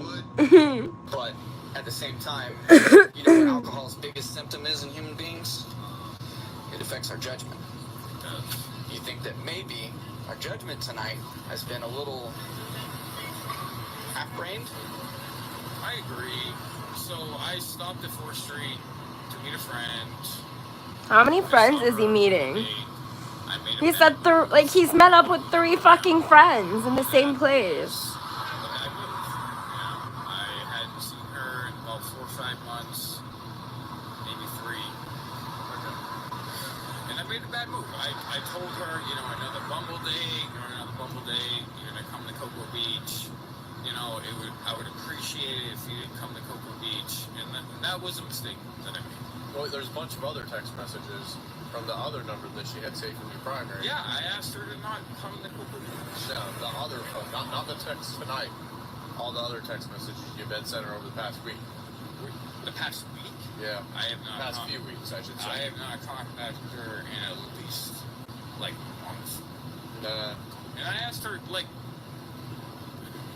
I don't know how to explain myself. I mean, so when I subpoena your phone records. What's up, Louis? This, the phone number that contacted her. Yes. It's going to come back to you and show you haven't contacted her in weeks from the other phone number. Weeks. Yes. You just said months, didn't you? Now it's weeks. Because I said. So let's lay it out. Let me break it down. He said a month, and weeks would be a month. So he isn't wrong when he said that. The cops are trying to correct him. He said he hasn't seen her in months. And he hasn't tried talking to her in about a month. Weeks would be a month. Wants to continue dating you and to leave her alone. Is that fairly accurate? That's not exactly what she said, but yeah. Was she her sister updated her Bumble profile, and you texted her and said, "Hey, you're updating your Bumble profile. I thought we were dating." Is that not how that went? Wow, she's giving me the whole deal. Yeah.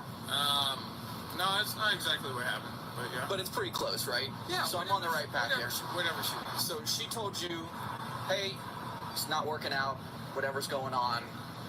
Told you, leave me alone. She did not say that, but whatever she told me. See, these are some triggering signs. Are these not triggering signs? He's obsessed. Everything that the cop said, that she said, he has a totally different view of it in his mind, which to me says that he's formulating his own storyline. He's that delusional as exactly. to what has been going on. Now, am I saying that the woman's completely right? No, I'm not saying that. But it just seems like everything the cop says, he's saying is wrong. To me, that speaks a lot. It screams to me that you might be a little off in the head, and what you think is going on is totally opposite of what is actually happening. Like, that world you living in is off. Which says to me, man, she needs protection. At any point, did she tell you she didn't want you to text her anymore? What's up, Miguel? At any point, did your number stop calling her and suddenly get blocked? I mean, they get blocked. Okay, that number is still blocked, right? What's up, Vivek? So how are you contacting her now? Well, so why, if your number gets blocked, why would you create another number to contact the number of the person who blocked you? They obviously, it's reasonable to believe that they don't want you talking to them, right? I made a bad decision. And they told you to stop several times. I bumped into her down 4th Street. I used a alternate number app to ask her, can you please not come to Cocoa Beach? I mean, you can check her text messages. You can tell, Oh, she showed them to us. Yeah. Yeah, my lieutenant's over there still looking at them. And I asked her not to come to Cocoa Beach. I said, please don't bring your... My next question is, why were you in the parking lot right here? Here? Yeah. Yeah, why'd you drive through the parking lot here?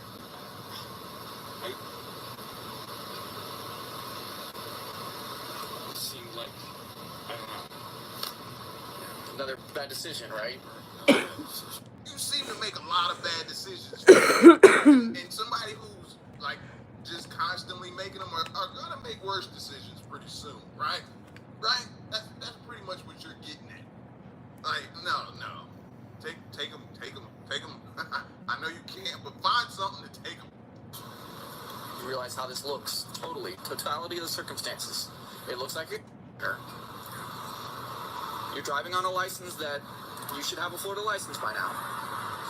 Your tag something's wrong with your tag, something about insurance. So Massachusetts has suspended your tag. Not legal to drive this vehicle. I just got my insurance reinstated today. Massachusetts says they don't want you to have a tag anymore. Right. Can I ask you a question? I will answer your question with complete honesty. What's your question? I get arrested tonight. There's a good chance, man. Now, What's up, Franco? How are you? With me and stop saying, a couple weeks, couple months when you literally texted her tonight. Know that anytime we ask a question, we already know the answer. No, I'm completely compliant. I'd say 10:15 interview room. And we'll see if we have charges multiple times same night. We caught him in our presence. But post Miranda interview in the interview room. Okay. 21 transport. That way you can get a sworn statement from her. Because it started outside our city, but he continuously did it in our city over an extended period of time. And she had already texted him to stop contacting me with us there. And then he showed back up again. Yeah. So, if you can get a post-mortem statement with everything he just said, that was all it takes. Hands behind your back for me. Good. This is a start. Now, we do know this has the potential to anger him and make this worse. So they need to tell her what she needs to do to keep herself safe. Go to family. Go to people that can surround you with protection. Unfortunately, this is your life now. You're here. You can't complain about, and you can't be like, well, I haven't. No, this is your life now. You have to go somewhere where you are protected. You have anything illegal on you? Get your own protection. That's what she needs to do.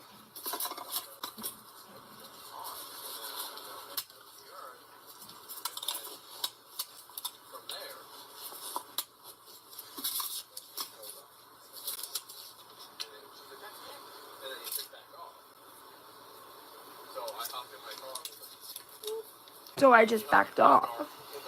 Like, that makes him a good guy because he didn't fucking keep... Bro, you literally stalked her. So because you didn't, like, harass her in person, well, he is harassing her in person. But because you didn't take it a step further and, like, make it... Ugh. His mind's icky. They're both facing the correct way, and that car's facing the wrong way behind him. Is that it? It's a spy device. It's literally called SpyTech GPS. He's got a receipt in here for Speedo Vanquisher 2.0. Does he have the GPS on the car? I bet he does.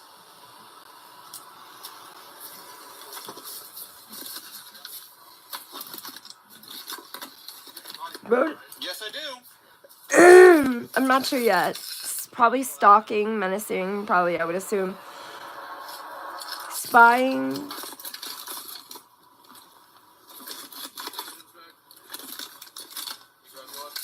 They just want a receipt for a spy device.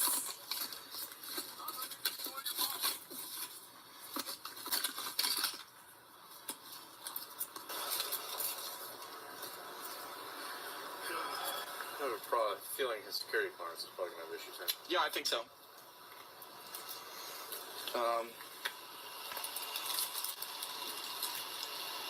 Yeah, we need to look at our car again. Is that the same symbol that was on that spy thing? Yeah. Yep. That's how you keep it on someone's vehicle. Wonder if he took it off at the beach. Very well could have. I'm confused by this date. Date 11/1/2024. He bought it today. I'm not sure. Well, yesterday now. When I look up, So he was trying to put it on tonight. What was the date of the most recent incident? Before today? Yeah. I don't know. So it would have been tonight, correct? The most recent incident today? Yeah, like today. Okay. Tonight. And has there been anything else before today? Yes. Anything suspicious going on? Yeah, he has contacted me. About how long has it been going on? Since June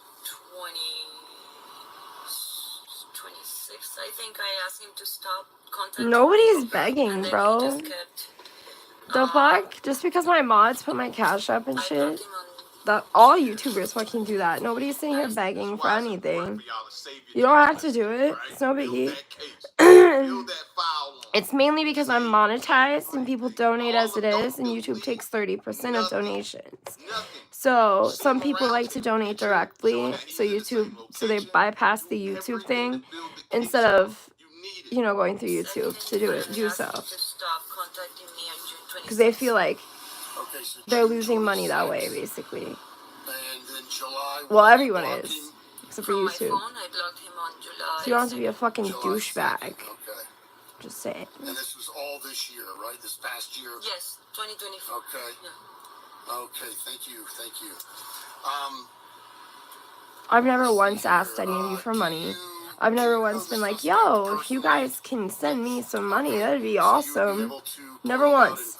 I've done YouTube for a year, never once. And are you willing to point him out in court? Oh, yes. Okay. And, just go ahead and explain the circumstances leading up to tonight. You know, kind of give me a brief overview if you'd like.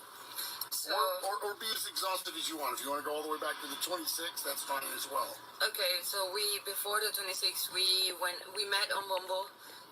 We went to a few dates. I realized that he was a little bit aggressive, or that he had tendencies of being aggressive. So I didn't like that. I just tried to distance myself from him, telling him that I wasn't ready for a relationship, that I just didn't know how to tell him, right, and stay away from him. That I wanted to keep being friends, that he could go out on dates with other people, that I wasn't ready for anything. But he could never, it seems like he never understood the things. I was short, I was not so short with my answers and everything, and I was just friendly, but he just kept being, kept going. Anyway, so while I was there in Colombia visiting my family, this is June, he texts me while I'm at the gym in Colombia, and he tells me that he has seen my Bumble profile and that I have updated my Bumble profile a couple of times since I got there. Now, this is, I didn't have him on Bumble.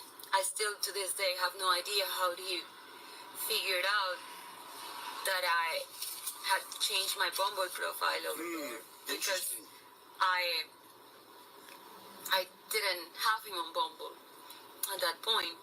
And that's easy. They could probably get on somebody else's phone, you know what I mean, or create a different profile under a different name and information like that. And just like he did when you blocked him from the phone, get a different number or get one of those apps and call you from one of those apps and stuff like that. These jokers are resourceful. They can find a different way, and they will all the time. And my area, the area where I was picking people, was very narrow, because I didn't want to find anybody in Colombia. I had my profile said I'm looking for somebody in the States, because I wasn't looking for to date anybody in Colombia. Okay.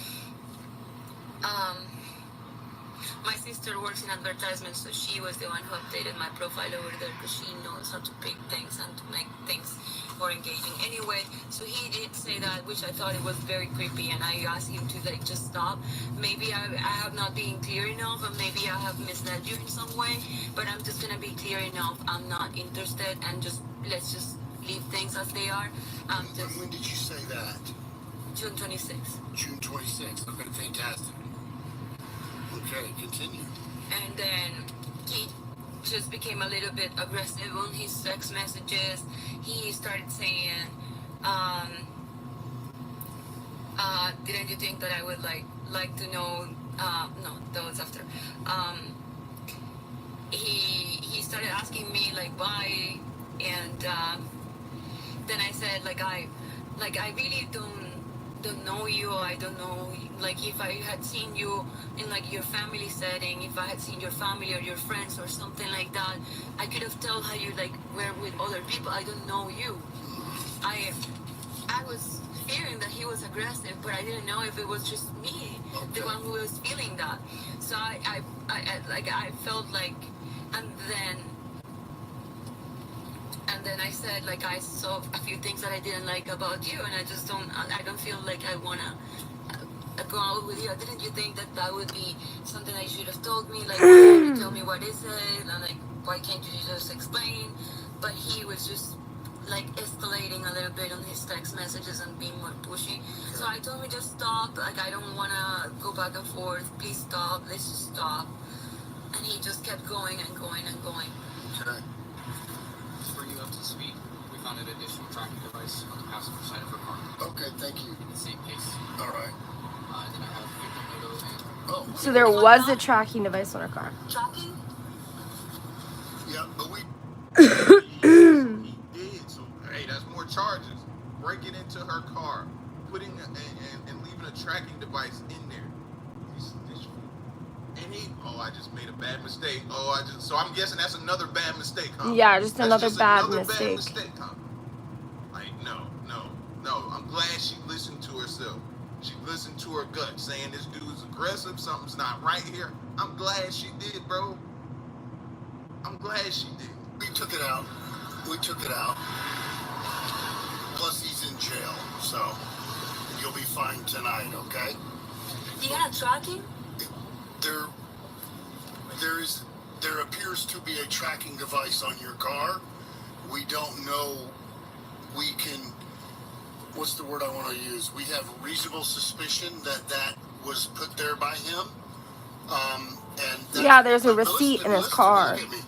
The reason you and I are talking right now is because we're taking this serious, and he is now stalked you in Cocoa Beach. Regardless of what Melbourne PD may have charges as well, we're going to have charges tonight, okay? So he's going to go to jail. He's going to be given a 0 bond tonight. I found it. Yeah, I got it already. No, I got it. Oh, I'll help you out. I got to go down again. I can't help you out. You can use that. You got the picture on that? Yeah, I did. Yep. That's the same box that was in his Jeep. I don't believe in coincidences. I'm good. I'm going to take a picture of it here in my hand with that phone I just handed you.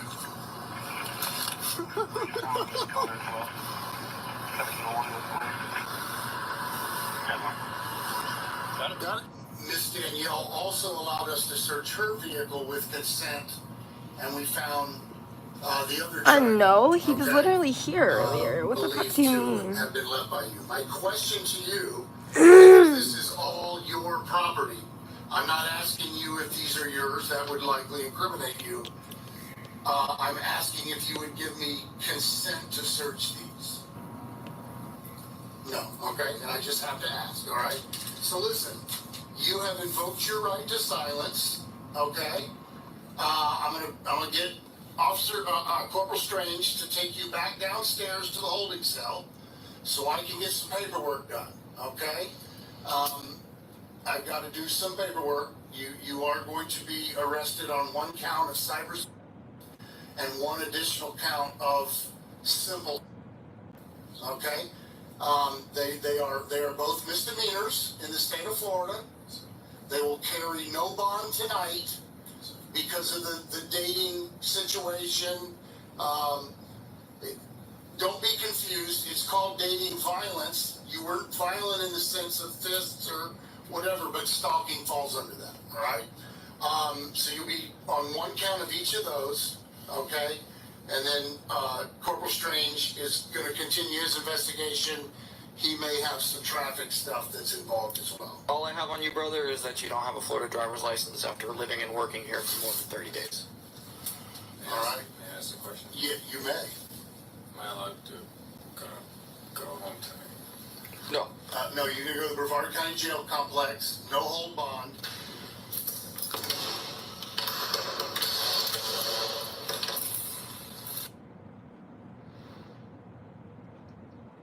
Yo, she is lucky, but like I said, That he's poor girl, way too calm dude. for me. He's way too calm. Yeah. I don't know if he's used to this or what, but normally, like I said, when you see these movies, this is just the beginning. This isn't the end. So she needs to now take the necessary steps to protect herself. Go home to Colombia. I don't want to be checking out one of those EWU videos and reacting to one of those and come across her. I don't. Hopefully, she takes the necessary steps, and hopefully, y'all who see this and are on these dating apps are made aware of the potential dangers. Y'all be safe, though. Damn. I'm going to cut a Files Afraid again. I love. Oh, God.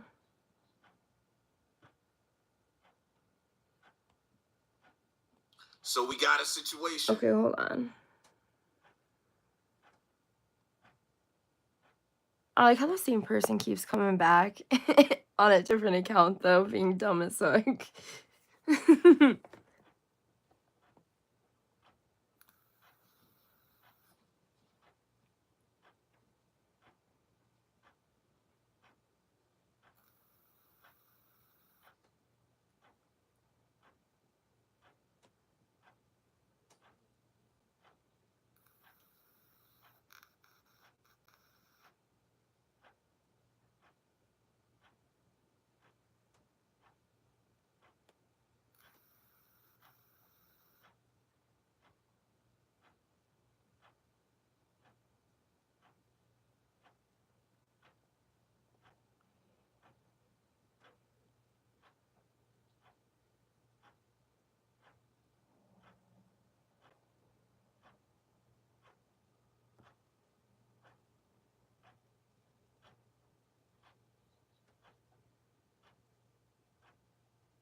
And there's a lot of something weird is happening in Ohio.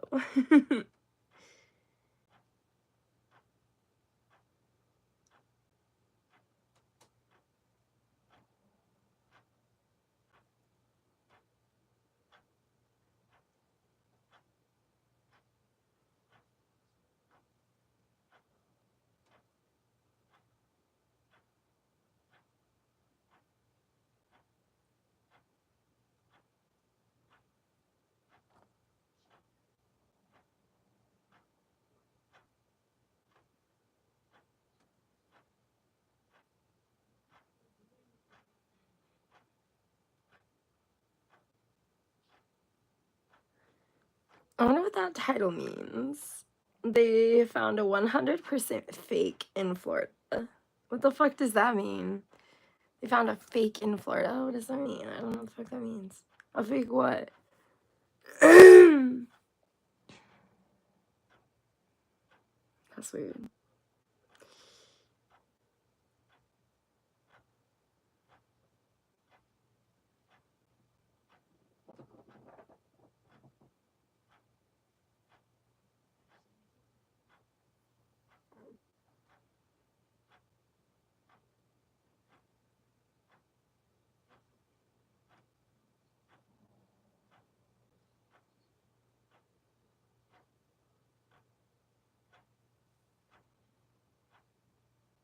He's asleep. Eric's in bed.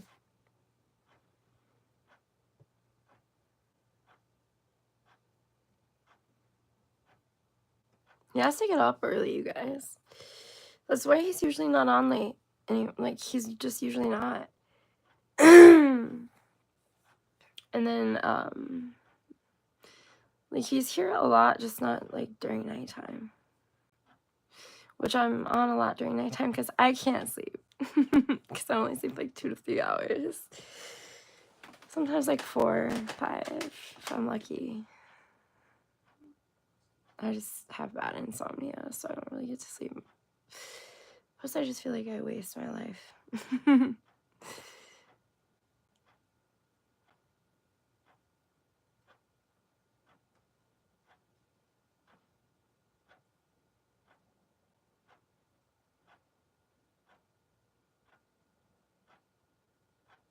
Yeah, I'm happy to be awake with you too, Brian. Somebody to at least talk to and listen to things with, and I love that shit.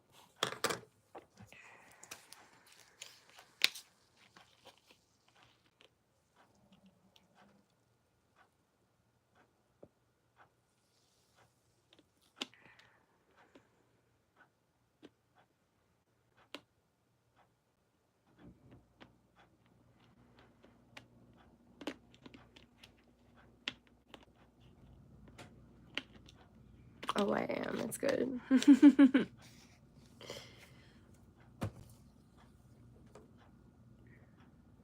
I've also been hitting my THC pens. So I'm having a good time.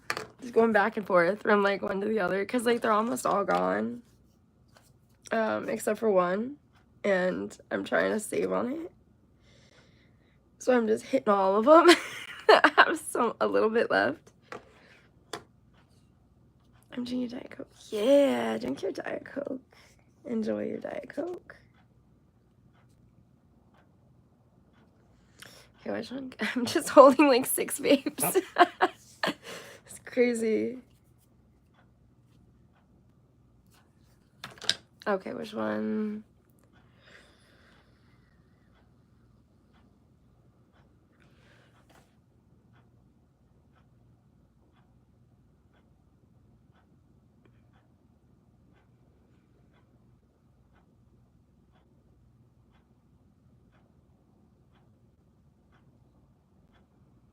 Where am I from? I'm from Ohio in the United States.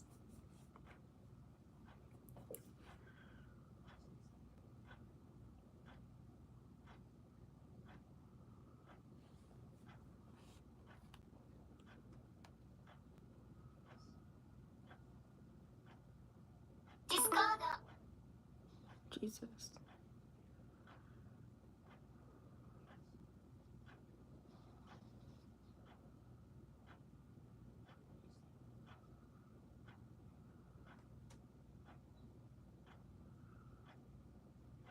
I cannot speak Chinese.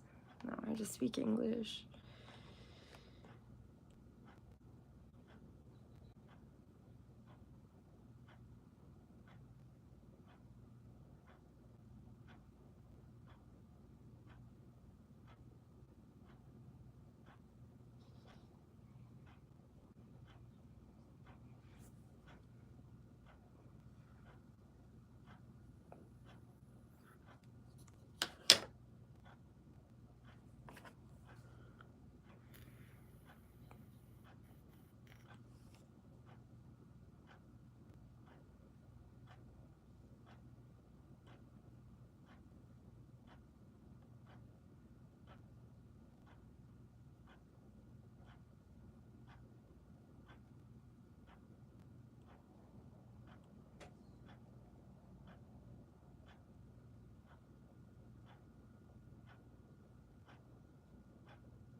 Eric told me that the black heart emoji, the gray heart emoji, and then the white heart emoji reminds him of me.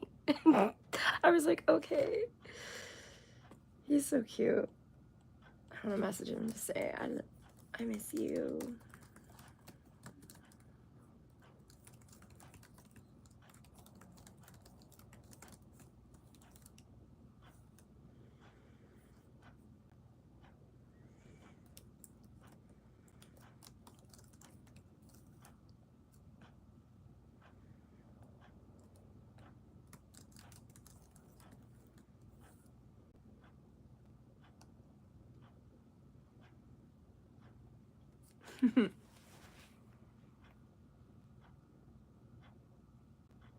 Actually, I don't think I'm going to, David. I think this is the only one I'm gonna probably get. But thank you for your, you know, judgment and rudeness. I love that. Even though you were just on like 5 other accounts, David. So really, you're not. I think you're more. I think you're worse off than what I am. And I have a face tattoo. That's sad.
Okay, we're gonna watch this one. Everyone who watched this footage was left in complete shock. We'll listen to this. So we got a situation.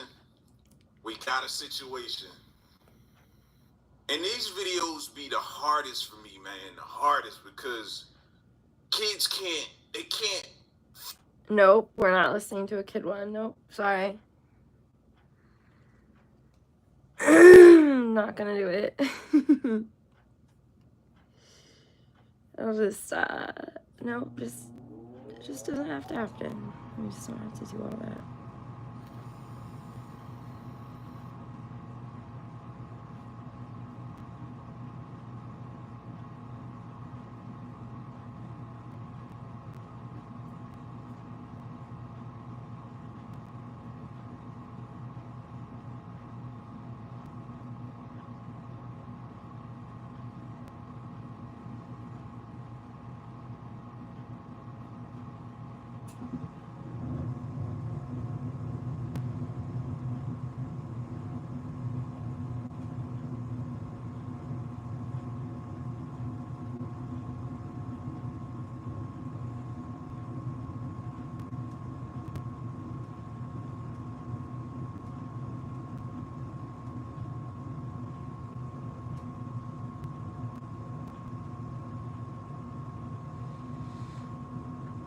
Well, listen to this one. It says it may be hard to believe, but this video I regret watching. So let's watch it. So we got a situation.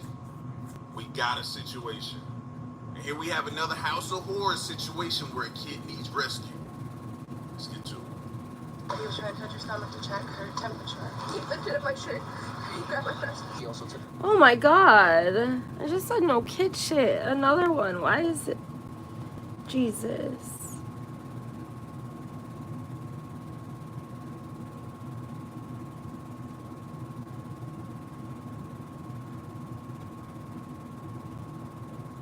Okay, let's listen to fucking hell.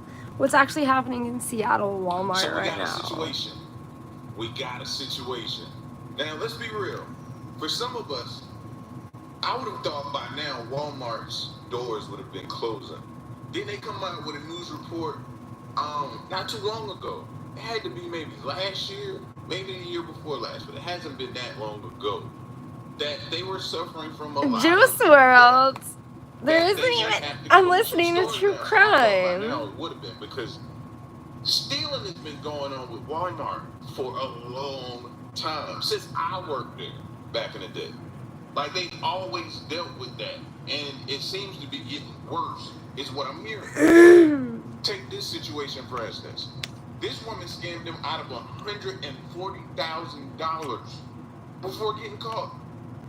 That's a lot. Interesting scam you got there. They're part of a huge theft ring, and you should see the data that Walmart. Whoa, hold up. That cop just looked like Brian Koberger. That was crazy.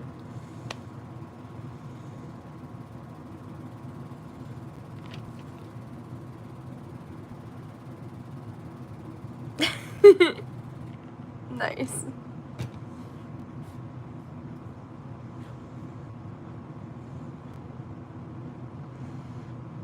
Thanks, Brian. It's the same person on like 12 accounts now.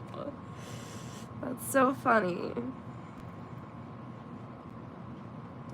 It's kind of obvious when like I don't usually get hate like that.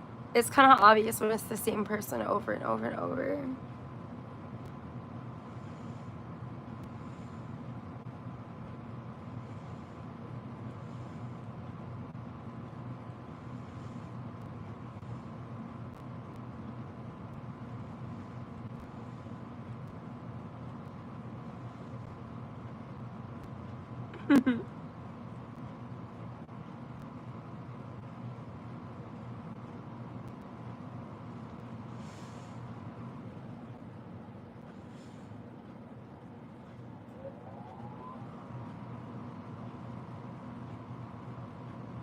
And something weird is happening in Holly Hill, Florida. We got a situation. All right, now there you listen, go. talk about pure I hate hearing that over and over. Will. I don't know if the person survived it or not, but the person took a shot to the head and crawls 2 miles for help. That's will. That is pure will. Incredible. Let's get to it. Crawled 2 miles. Emergency? Yeah, I have my friend here. He got shot. Where is he bleeding from? His head, his face. Looks like he got shot in the back of the head and in the face. That's a typical Tuesday night. I knew this night was cursed. Did they tell you where he got shot there? Yeah. Right nostril came out back here. Walked 2 miles. Like, He's lying. I don't know why. I would charge it now with this. When a 911 call reports an alleged shooting in Holly Hill, Florida, police officers are not prepared for the bizarre case that awaits them. In a desperate attempt to seek help, the victim reportedly walked over a mile to his friend's place after being shot in the head. While this astonishing feat leaves the Holly Hill Police Department facing myriad questions and confusion, they must also race against time to catch the suspect before he can escape. The suspect in question and all persons charged with a crime are presumed innocent unless and until proven guilty in a court of law. On a chilly night on January 17th, 2024, officers are dispatched to a house at Harder Drive after receiving a 911 call from a panicked man about his friend being shot. 911, what's the address of your emergency? Yeah, I have my friend here. He got shot. Yeah, he just woke me up. I was sound asleep, and he just knocked on my door, and yeah, someone shot him. Yeah. Where is the person at? You must not be new here because you can hardly see my neck tattoo now. Where is he bleeding from? His head, his face. To know that it would He say got shot in the yes. back of the head and in the face. Are you able to get clean, dry cloth and apply pressure to the areas he's bleeding from? Yeah, he's kind of bleeding all over. So, whoa. You can't give him something or help him hold something on the bleeding to try to get under control? Yeah. Just get an ambulance here, please. Yeah, they're coming. They're on the way. These questions are slowing them down, okay? Okay. Oh my God. Oh, okay. He's got his shirt over his face and everything. Okay. As the friend... Salute to the caller. He's calm. Imagine getting that wake up in the middle of the night. Or somebody, just your friend showing up at your door with that. I'd be way more hysterical than that. Yeah, me too. Salute to him for being calm. Continues to share more horrifying details. He reveals something that even leaves the dispatch operator baffled on the other line. But he knows the guy that shot him, so. How? Huh? He knows the guy that shot him. Okay. That's what he said, so I don't know the guy's name. When the cops come, they can give him the ambulance. What's the guy's name? Chris Hastings. Okay. By getting the shooter's name, the police already have a key to the case, something that they usually have to scramble to obtain. However, their immediate priority is to rescue the victim before time runs out. You dispatch message, call type, person shot, Harder Drive. As the officers rush to the location, expecting the worst, they're met with the most unbelievable sight. You want to come out here? Is anybody else here? My old lady. Your old lady? Okay. Yeah, Guy shot me. Where at? I don't know, but it's over my head, my face. Okay. Why don't you go ahead and have a seat for me? Can you pull a chair out? Got shot in the back of the head and on the side of the face. The fact that he's still conscious and alert and able to talk through and give information in detail. That's crazy. Can you pull a chair out for me? I'm on performance. You know who it was? Chris Hastings. How do you know Chris? Have a seat. Miraculously, the 44-year-old victim has not only managed to somehow survive the savage attack, but he's conscious enough to share more astounding details from the incident despite his indescribable pain. We're still trying to figure it out. So this happened just now? How did you get down here? I walked. You walked from Florida? According to the victim's account, the shooter is 33-year-old Christopher Hastings, a resident of Ormond Beach. Police records further state that Hastings has a history of being arrested for domestic battery and the possession of substances in the past. As the night unfolds, police will soon uncover the truth behind Hastings allegedly shooting someone. But just as the officers are listening to the horrific account of the victim, one of them makes a stark observation that completely changes the trajectory of the case. I don't think it's It's not. you weren't shot, bro. No. I don't think, anything's possible. It was like a stun gun. It was like a big. Oh my god! It hurt. Looks like something because it's kind of stark like that. Yeah, well, I'll have to look into it. As the night progresses, officers will find out that they have been wrong in their observations. Where does Chris Hastings live at? I don't know. He stays with a guy named Alex on Florence. So were you at his house, or where did this happen? I mean, were you in the yard, or did it happen while you were walking down the street? Just walking in. What?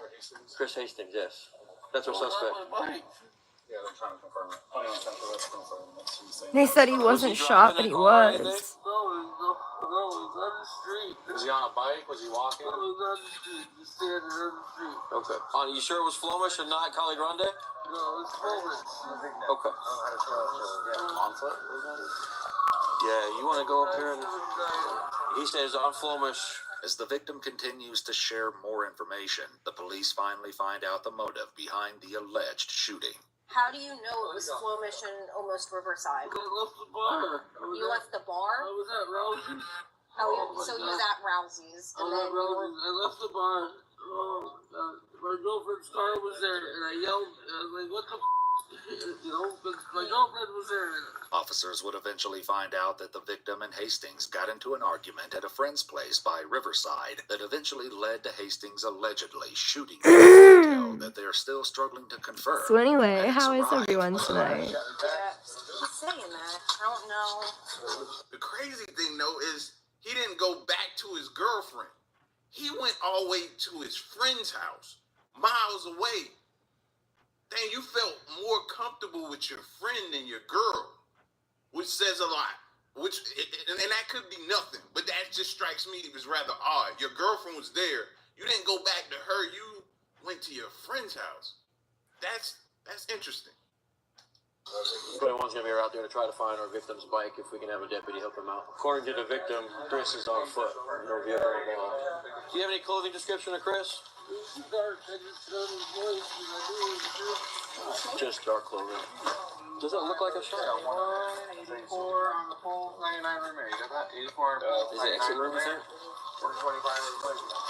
Despite collecting substantial information on the case, the question of the victim's cause of injury continues to dominate all conversations. As the officer goes on to record an official statement from the friend, one of the other officers manages to locate Chris Hastings in their system's records and shares accurate details about his description. 14, he's a heavy-set white man with a goatee, dark hair, kind of balding. On the other hand, the officer who had left to look for the victim's bike has some news to share. 21 Central. I'm out with the bike at 108 Flemish. If I can get another car to block off the western side of Flemish a little bit.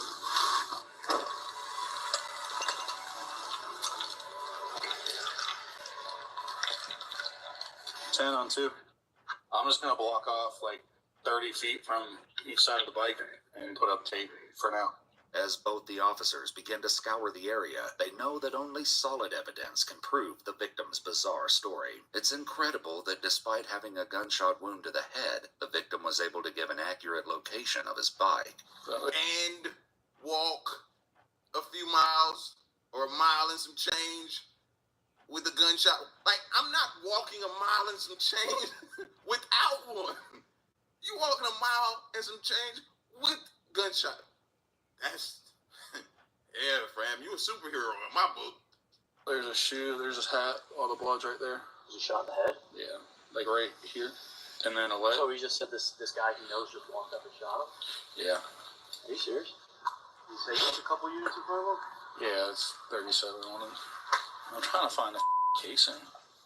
As the officers struggle to locate the ever-evasive casing, one of their leads receives an update that changes the course of the case yet again.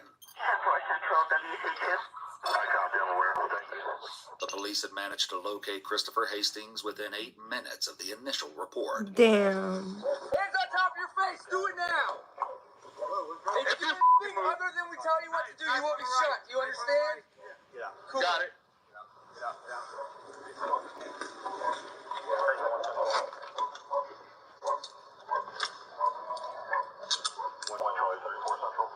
Man, that's what it is.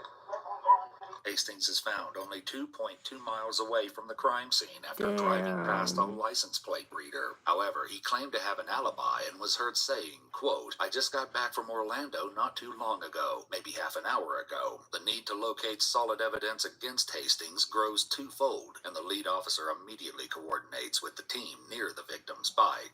Are you there with the bike? That's supposed to be the scene if we can hold that down. I am. Yeah, we got both sides blocked off. I've been looking for a casing. I haven't seen nothing. As the officers on the crime scene continue to clamor for any leads, a man approaches them, and what he has to share sends a chill down their spine. Stay over there, please. What's up? You're good. You're not in any kind of danger or anything like that. I was actually considering calling you guys about maybe, 45 minutes ago. I live right here. Did you hear something? I heard voices. Was it like a yelling? Like yelling, and then, believe it or not, I heard what could have been a shot. That's what I was wondering. I'm like, y'all buy houses. Why not talk to the people? Somebody had to hear that. Somebody had to hear that. And something hit my house. It hit your house? Yes, but I mean it's dark, so I'm not even. Just how many shots do you think you heard? Just one. Okay. Given the gravity of what the witness had just told them, the officer immediately informs others on the team about it. Plumage is advising that they heard a gunshot and something hit their house about 45 minutes ago. But despite the witness's account, one of the officers is still feeling perplexed about the incident. Cold. So that pretty much confirms that he was shot. It didn't really look like it, because it's like right here. Yeah. You know, like the paper tears. Yeah. That's what it looked like. So it could have been like somebody whacked him with something. I mean, yeah. It's all it is. That's a typical Tuesday night. I knew this night was cursed. I had 3 reports in the first 2 hours. Ugh. What this officer doesn't know yet is that one piece of evidence at the location of the arrest is about to lift this curse. There it is. Looking like it. Oh, yeah. Oh, I didn't see that. Yeah, I saw the knife. I saw the knife handle. And it had to be a small caliber because it went through and it came out of his face. So it went in here and out here around his nose. He's talking. He's drunk. That's important for us. Yeah, apparently. So I figured it had to be a small caliber. Alright, cool. Yeah, almost like police work happening. Having found the firearm used for the alleged shooting, the lead speaks with the officers at the crime scene immediately. It's small caliber revolver. We're not touching it though. Yeah, you're not gonna find one with a revolver. Any blood would be interesting though. He said it was right next to where his bike was. Maybe across the street from the bike. The lead officer receives an update that crushes all of their doubts about the victim's injuries.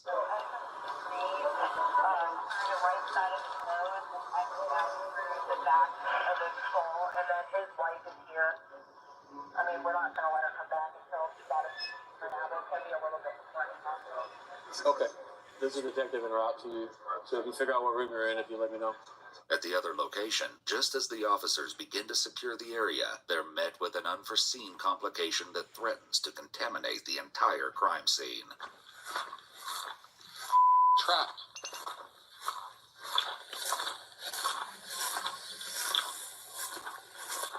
That one hitting? No. It's not hitting it. Well, I know. There's no hose turn-offs. There's no hose turn-offs. I'm just worried that this side's going to turn on next. Anything on the side of the house? No, I checked all the hose spigots. I just don't want to damage the... Yeah.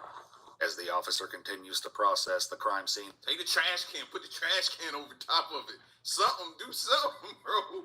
Because it's about to contaminate that whole scene. And if that little small 38 caliber shell casing is there, it could wash down the road somewhere or something like that. You know what I mean? Yeah. Possibly still inside of his head.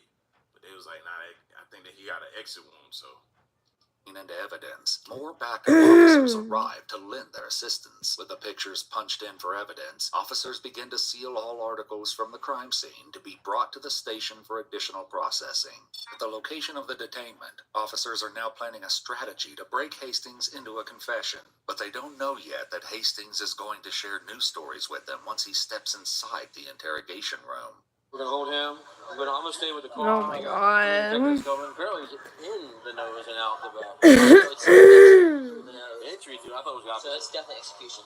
Oh yeah, he should be like that. Yeah. Police find more than weapons in the suspect's car. According to the police report, they also find items they refer to as paraphernalia and allegedly a small baggie filled with a suspicious crystal-like substance. As valuable as these findings may be, they don't necessarily prove that Chris Hastings is guilty. And if police take what the suspect is telling them at face value, they've detained an innocent man. Can you tell me what I did? He's fully searched. This is his stuff. I'm done going through it. We'll figure it out. I'll talk to my sergeant. Yeah, because I'm sitting here like, I'm cooperating, obviously. I'm not dumb enough to resist you guys. I just want to know what I'm being arrested for. No problem. Anybody reach you on the run? No, nothing. Yeah, we'll do that. You're not arrested. You're just being detained. As the suspect is driven to the police station, however, he determines that there isn't much difference between the two, and he makes it clear that he's not getting the treatment he deserves. What's going on? Why am I being transported? I'm only being detained. No, to the PD. Yeah, I know, but why am I being transported anywhere if I'm only being detained? Stay right here with my vehicle. So you guys are any questions? I got no problem answering. But right now, it sounds like I'm being detained, like I'm being arrested. What was that, sir? Yeah, you saw him earlier. He's gonna come What up. the fuck? You should have been talking to me before Tuska put on me. I'm being detained. I'm sitting here like I'm arrested. No rights read, no seatbelt put on for the drive. Yes, sir. Oh. I hope they don't screw this up. I hope they don't mess this up by not going through the proper steps. Like, I hope they don't mess this up for that dude's sake who's been shot, fam. I'll try for that. The suspect does a convincing impression of a man who's done nothing wrong, but Chris's story of what happened between him and the victim, Ernest, will shift before the night is through. After Chris has read his rights at the station, he shares being still unaware on the reason for his arrest. Who shot him in the face? You got shot? Holy when? Tonight. Well, I got that part. When? Wasn't too long after about 1:30, 2 o'clock. Where? Well, that's what I'm going to ask you, Chris, because this is where we're going to need to start getting really honest with each other, okay? Because you're here for a reason. It's not like we picked you at random, okay? Yeah? I mean, I'm trying to be straight with you. I'm not trying to surprise you with anything. I'm just trying to get down to what happened. They are, Possibly yeah. your side of the story. Hey, Brian. I don't really talk about that much because he thinks I'm... He thinks you're with... Yeah. Okay, you said that. Oh, sorry. You weren't saying hi to me. You were saying... There it is. I told you. He didn't feel comfortable going back, and that struck me as kind of odd, going back to his girl. And now he just said he thinks I'm doing something with his girl. That explains why he went all the way to his friend's house where he felt comfortable. And probably is why the argument sparked. Like he said. Dating for what, on and off 3 years? Yeah. Okay. Like I said, I only talked to the guy 2-3 times. Other than that, he's been yelling threats at the house and whatnot that I'm a dead man and everything else. Over at your house? Yeah. Over at Alex's house when I happen to be there. Who's Alex? Buddy of mine. Oh, okay. Gotcha. We go over there and play video games. Gotcha. Where does Alex live? Flumich?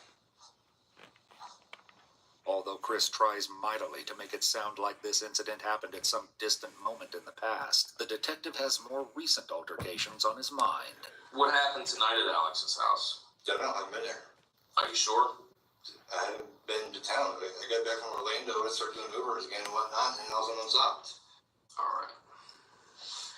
You got shot in the face? Chris, that gun you got in the car matches exactly to what shot this dude. That's why I'm asking you about it. It might be an old piece of crap. Yeah, I don't fire that gun. I don't fire any guns. But that's the gun that got him. And it happened probably at Alex's house, because right there on Flowers. Jesus. I don't know how did that gun. There's cameras all over that neighborhood, dude. Okay. A witness saw it. Ernest has already told us what's going on. Because it didn't kill him, and it didn't f him up that bad. Apparently, the bullet just kind of went around and out the skin. That's cool as hell. Happens a lot, actually, especially with those small. This fool said, that's cool. That's cool.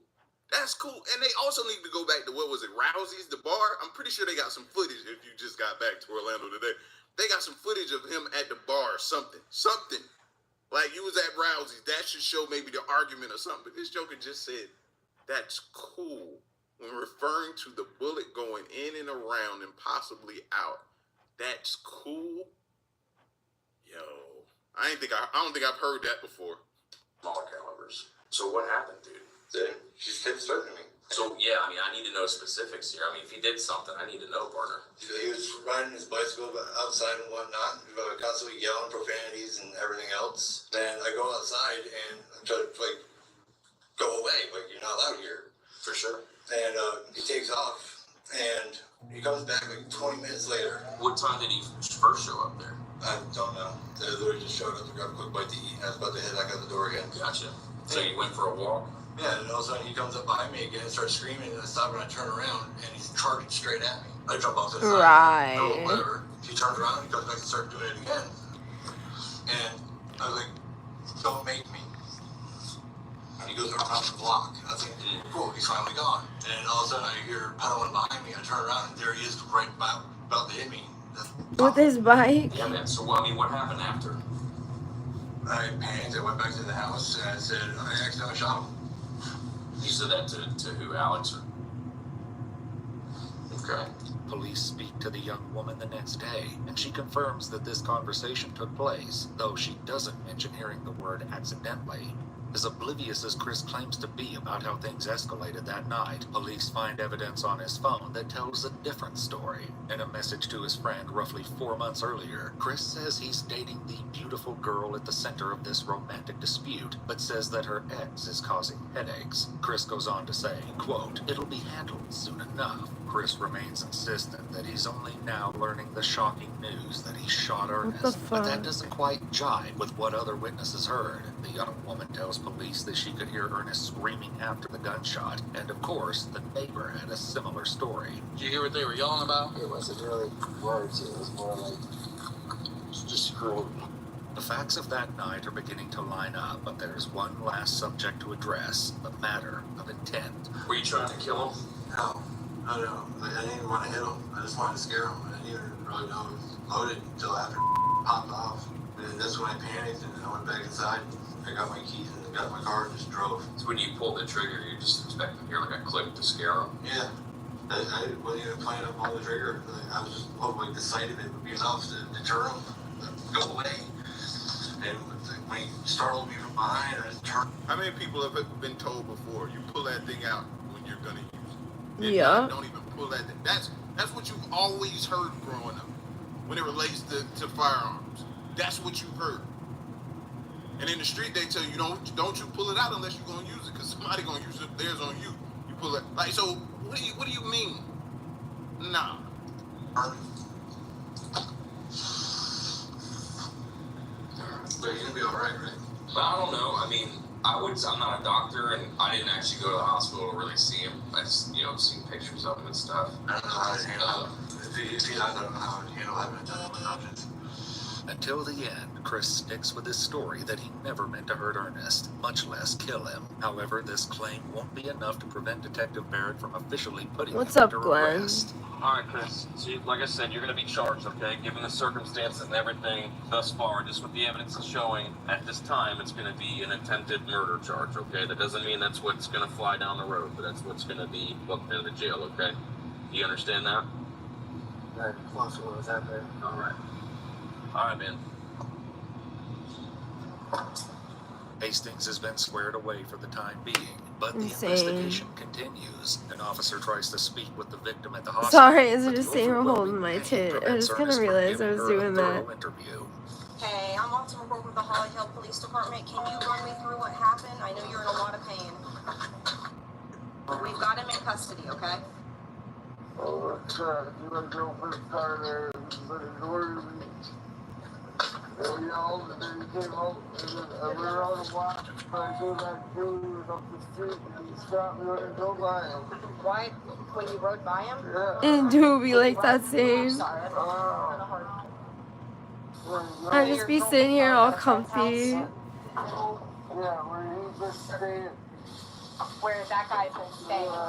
So you thought that they were hooking up or what? Did you say anything to her or him?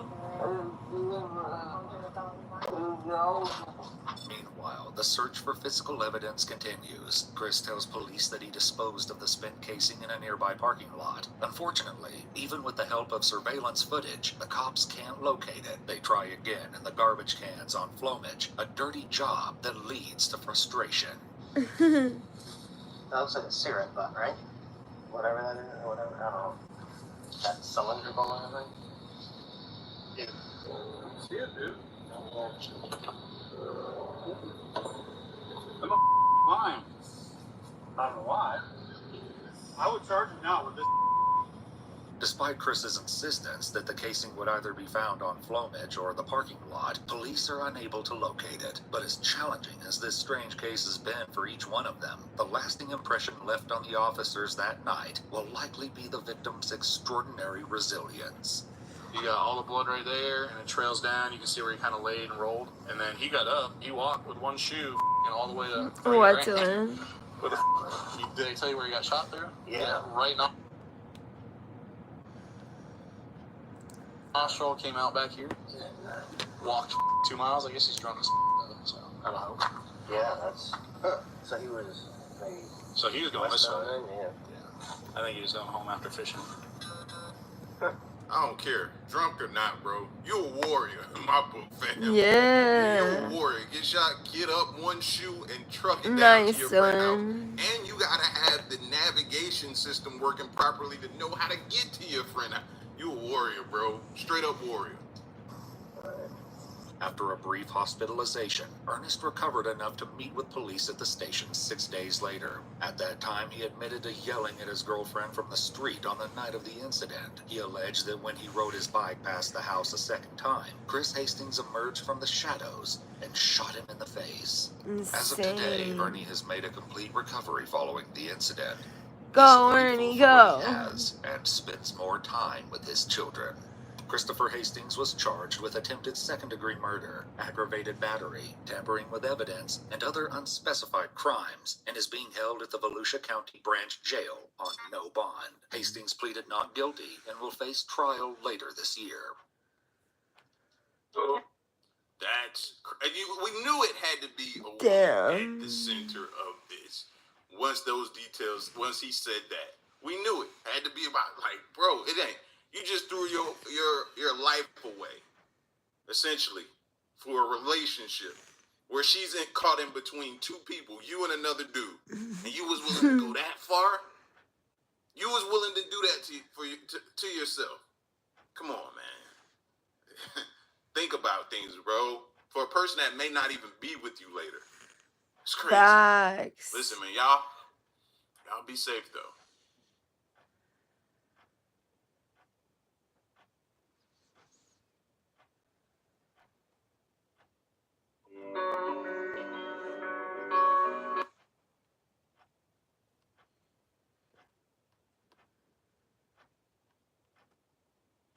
So we got a situation.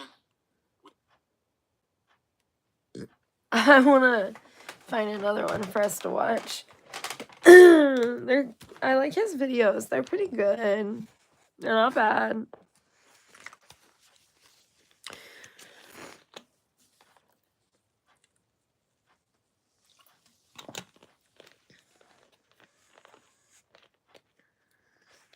I lightweight want to make oatmeal, guys. It's a problem.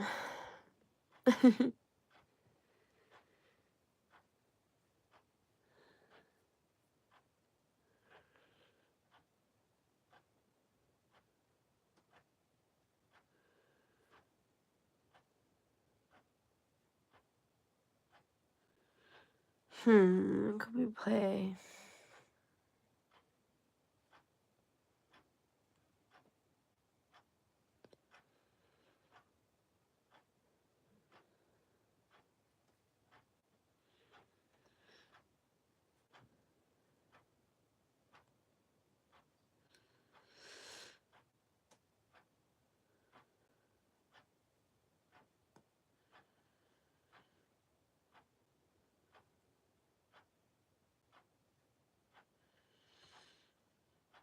Here, mind-blowing interrogation encounters caught on camera. So we got a situation.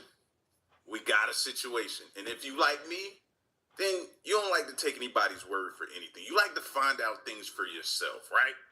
That's just the type of person I am, right? So they're calling this person a dumb criminal. They said, dumb criminal realizes he can't just shoot people. All right? So apparently we got an interrogation going on due to a crime that was committed. Guys, make sure to hit that like And we're gonna button see as what you they come get in. out of them. If It they really find helps out me a the lot. truth or not. Let's get to it. 2022, New York detectives flew to Houston, Texas, and arrested this man, 32-year-old Amenra Felton, for murder. They believe that Amenra fled to Texas after shooting and killing a woman in Rochester, New York. I'm sure you got some questions, and so do we. Hopefully you can answer some questions for us, we can fill in some blanks for you. All right? Yeah, what's the warrant for? Well, we're going to explain that. So, you're down here in Texas, right? They said New York is here with a warrant for me. Okay. We're from New York. Okay. All right? I'm not going to bullshit you. We're from New York. Oh, awesome. Okay. How long have you been in Texas for? 2 days. 2 days? That's long. Oh, not too long? All right. So, what brings you down here? Just a family trip? You got family down here, or? What brings you down to Texas? Yeah. Big cities. Yeah. Are you visiting family? Is it a planned trip, or was it just kind of like spur of the moment where, hey, I want to go, I'm sick of the cold, there's too much snow up here, I got to get out. You know what I mean? No, I don't. I'm trying to figure out what's going on, baby. You got someone else wanted to join Texas. All right, well, let me show you. Thanks. The detectives believe that Amenra was exiting a smoke shop when he noticed a female inside of his vehicle, going through his belongings. He began arguing with the female, pulled out a firearm, and then killed her. That's you, right? Is that you? Looks like you. Right? What'd you show me pictures of me for? These are pictures of you, correct? He is not about to make this easy. He said, first of all, why are y'all questioning me about why I'm in Texas, right? Yeah. Then they was like, all right, that angle probably not gonna work. Let's try a different angle. So he opens up the case, starts showing them pictures of himself. What are you showing me pictures of me for?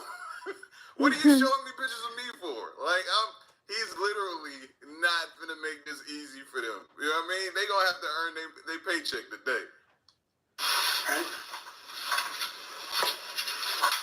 That you too?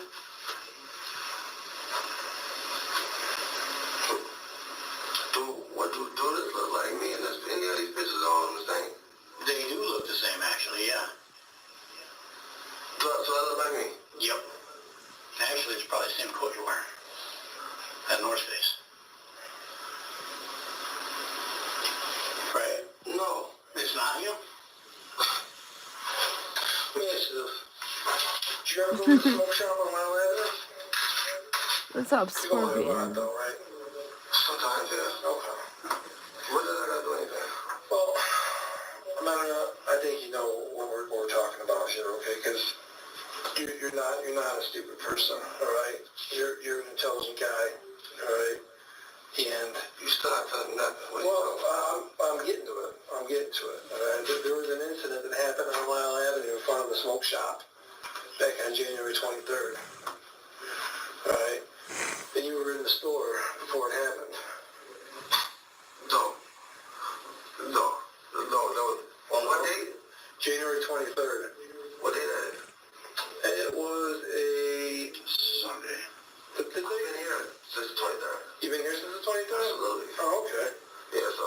All right. When did you get down here on the 23rd? Morning, night? How'd you get here? I was here before the 23rd.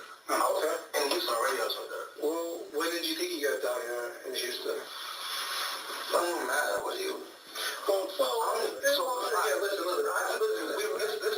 Sure. It don't matter, This he route, you might as said. well just say lawyer then.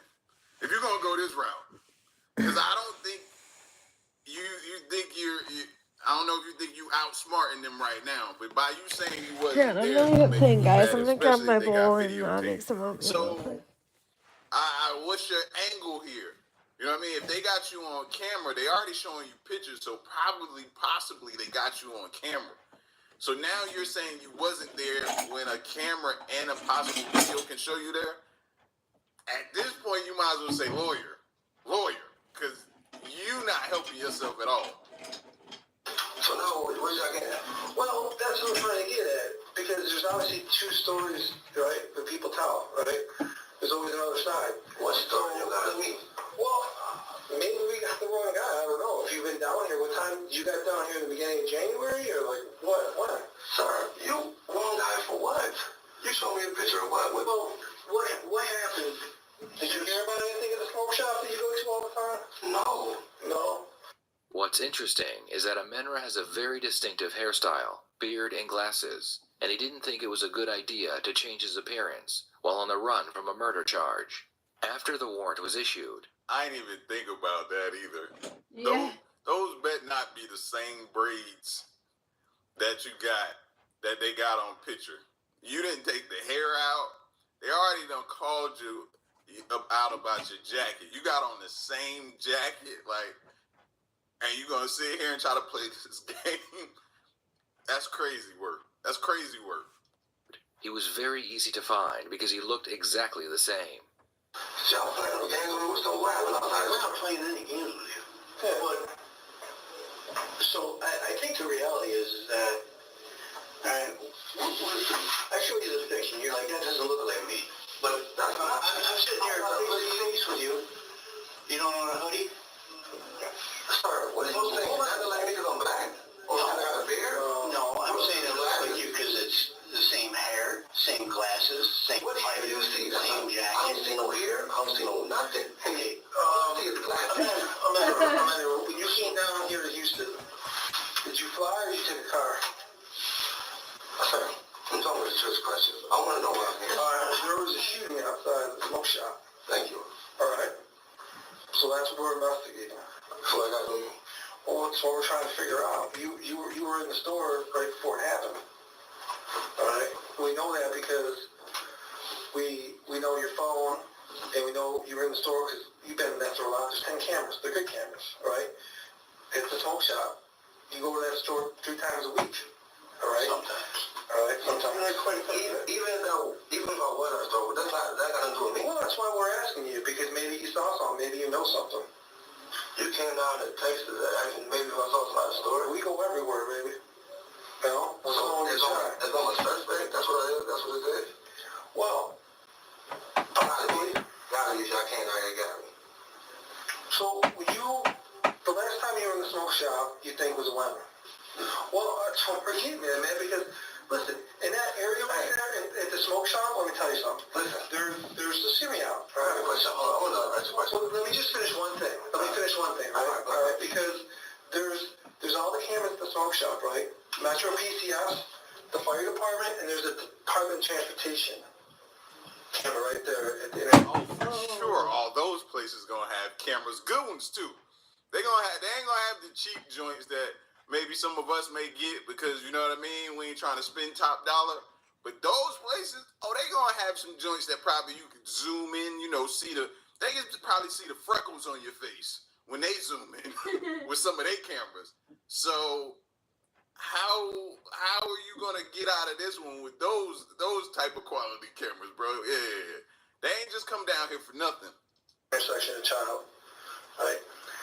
And everything is on video, right? Right. So why clear to me? Well, because I want to know what happened and why. This guy is just all right, because it's clear today. You pull up, you park, you get out of the routine, you go in the store, you're hanging out, you're on your phone, you're actually talking to the clerk, all right? You get your box, you come out, you put your box down in the snow because you see somebody in your car, and then you go to confront them, and something happens. Then you go back, you pick up your box, and you go, we followed you all the way down. We weren't there, so you can know if we're telling our truth or right? But you were there. You know which way you went and what happened and what you did when you got there and what you did when you left. So, I mean, they cards. So I don't bet because I'm not a good bluffer. So, I mean, what we're saying is the truth. So what the f*** happened when you got outside? What the f*** is you talking about? What happened? There was a girl that was in your car, rolling through it. You're on video walking up and shooting a girl in the stomach in the intersection, right in the street on Lyle. Clear as day. You're on 43 cameras doing it. These are just from inside the store. And these are shitty quality as they're printed out. You want me to play the video from you walking in the store, walking out, walking up to the girl? You want me to play the high definition DOT camera? Sir, listen, why y'all think people are looking like this? Why y'all think that? I don't think it. It's because you. No, we wouldn't be here if it wasn't you. People identified you. That's why we're here. Identified for me shooting somebody? Yes, sir. Man, you guys are right. So that's what I'm here for. I come here for me shooting somebody. They identified me. What the f*** is that talking about? I'm talking about, we're down here talking about the fact that you shot somebody that died. I shot somebody that died? Yeah. A female that was going through your car. Hey, I ain't gonna lie, he good though. He good. He got me over here and be like, are they sure it was him? Yeah. Are they really sure that was him? Maybe he has a twin. That's what y'all got me saying to myself. He's good. He's one of the best ones that we've seen so far handle these interrogations. You know what I'm saying? They got him probably, but he do got me saying, like, does he have a twin? Maybe his twin got braids too. Maybe they go to the same person to braid their hair. Same beard, everything. The coats. They probably went and got the coats together. I'm saying this stuff in my head because he's really putting on a show right now. So, hey, man, he good. He good. Yeah, it's on like 5 different videos. Well, I'll tell you right now. Why is it? Explain it to me then. I listen, I'll love to hear it. Why don't you help me understand why it's not you? Explain it, because maybe you can help me understand. I'd love to. You really can't be serious. Tell us why it's not you. Yeah. Imagine if you were suddenly arrested and told you are being investigated for murder. How would you react? You would be very angry, ask lots of questions, and demand a lawyer. Detectives interrogate innocent people all the time, and they are able to compare their reaction to the reaction of a guilty suspect like Amanra. This is what I'm trying to say. Okay, I came all the way to Houston. Yep. Asked you all these questions. Yep. Saying I got me for a shooting. Yep. And asking you all these questions. Correct. So listen, we didn't jump on a plane and come from New York to Houston. On a whim. Because we didn't know maybe you saw something? No. Right. We know stuff. I'd like to know what you were thinking. Because either you're a cold-blooded killer or you made a mistake. One or the other. Which one is it? Are you a killer or are you someone that made a mistake and didn't mean to pull the trigger and just try to scare her? No, we ain't crazy. No. Because listen to this. You're a young dude. You got a lot of life left. Right now, it's going to determine the rest of your life in this room. Alright? Did you mean to kill her? Or did that go off on accident? Because as clear as day, is me, you, and Andy are sitting in this room, we work on facts. As clear as day, you are on video, undisputable, shooting her, and getting back in the car and leaving.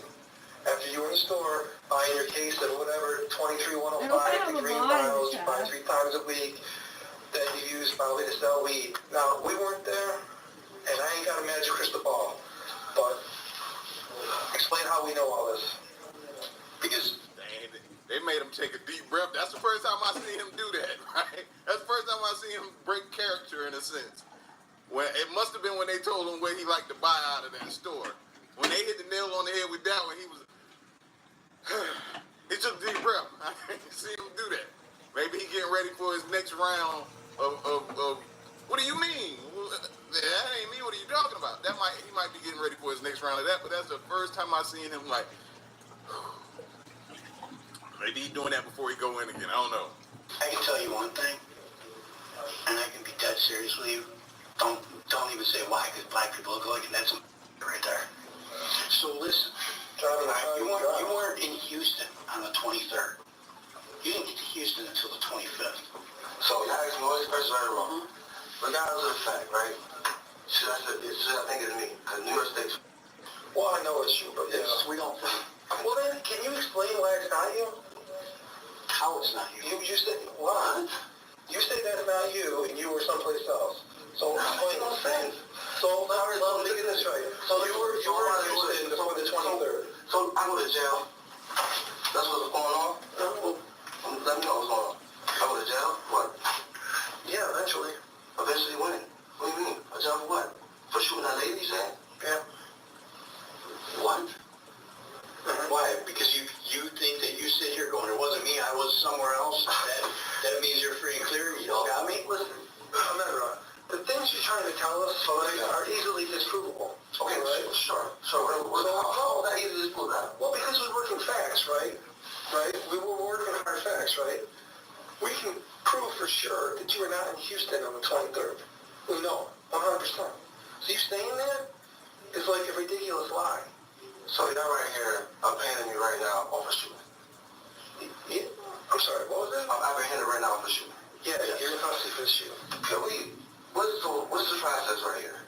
Well, the process is like, I'm trying to figure out whether you're like an evil dude or a guy that made a mistake. Because like the evil dude guy, I don't ever want out on our streets yet. The guy that made a mistake and maybe overreacted or went off on emotion or accidentally pulled the trigger. That guy, somebody's pushing somebody. Maybe that guy had a chance to have a life though. All right. You tell me you put me there. And hold on, I know the lawyer or something. What the fuck is going on? You're saying he might lock me up for shooting? You're getting charged of murder. For murder? Yep. Yeah. Oh, I need a lawyer. What the fuck is that? Nobody doesn't talk about it. All right, listen. Amendment. That's your right. Yeah. That's fine. We're going to stop talking to you. This is the process, though. You're going to go to jail tonight in the local county jail, all right? And you'll be arraigned on murder charges. I don't know, in the morning, probably. Fugitive charge. Yeah. Fugitive, and then you'll have an extradition hearing where they'll file to have you brought back to New York State. So y'all come down here and y'all bring me back? Well, we're not going to bring you back, but the U.S. Marshals will. All right, that'll happen. You'll be back in Rochester when you'll see a judge in Rochester also. Yeah. So it all depends on how I'm leaving out here to rain going to jail for murder. Yep. Well, you're not leaving here free. You're going to custody. We're from Rochester, all right? Let's clear that up. All right, if you're not mistaken, we're from Rochester. I don't know how they operate the courts here, but you will see a judge as a fugitive from justice based on a warrant signed by a judge in Rochester, New York for murder in the second degree and criminal possession of a weapon. That's what you're going to be charged with. So there's going to be, no, yes, you are. No, oh yeah. You're not playing games. Nope. No, they don't play games. So you're going to be here. For a person that was just accused of what he was accused of, his response is, y'all playing games right now, right? Not irate, not belligerent, like y'all are out of y'all minds. This is where I was. This is me. I work here. I was here. You can call such and such. They can verify my story. Just constantly, y'all playing games.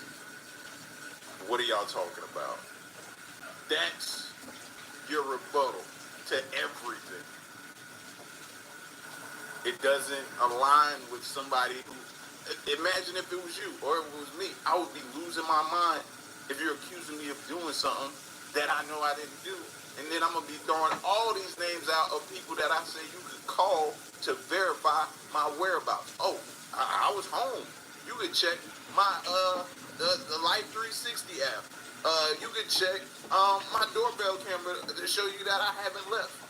You could check the cameras inside my home, the cameras outside my home to show you I haven't left. You could check you could check my phone. Like, you could call such and such, this person, that person, to prove to you that you got the wrong guy. He's done none of that. None of that. All he can say is, you gotta be kidding me. And now he's at the point of them saying, okay, you're being arrested. I'm saying, no, I'm not. No, I'm not. Hold on. No, make no sense. Well, I think you've been expecting us, so. I've been expecting nothing. I've been on the way home. I've been going to Houston. You see another thing? Yeah, we know your whole life, man. We've been the man stopped looking at Houston for 23rd, and she killed that bro. Yo, you been fucked up. Oh, alright. So let's get alright, so how do I go with an attorney? How does Brent somebody to set out for murder? Because they have so many pictures saying that. I mean, like, oh, we got a lot of stuff. That's it. But we asked you to explain it. You didn't want to, so that's fine. You had the floor to explain whatever you wanted to. You had the floor to explain whatever you wanted to say where you were, to say how you got down here, to say why you were here, to give us any ample opportunity to say that it wasn't you, and you didn't take any of those opportunities. So that is what it is. Yeah. Explain how it wasn't you, and you didn't take that, all right? So, I just explained to you how it wasn't me. It didn't make no sense. It's tricky with this question. I should take this jack off. Did you take your jack off? So when I go back home, how's that go? Well, once they'll see you here do an extradition hearing. If you choose to fight extradition or you waive extradition, that's up to you. You get extradited to Rochester. That means they take you up on the charge. The marshals or somebody will come down, take you back home. Then you see a judge in Rochester. Okay, I'm back. Sorry, guys. Yeah. So they will bring you back up to Rochester. Oh wow, everybody's been chill since I was gone. I'm surprised. We've had troll after troll. That's so good to know.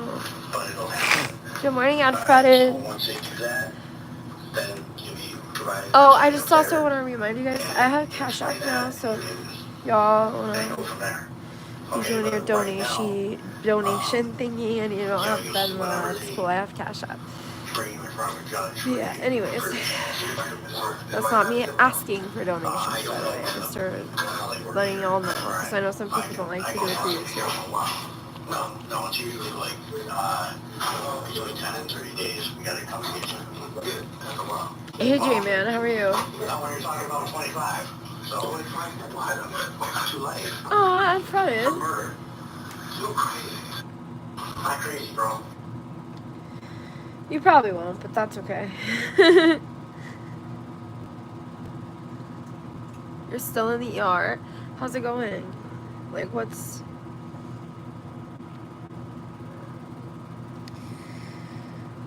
are they saying?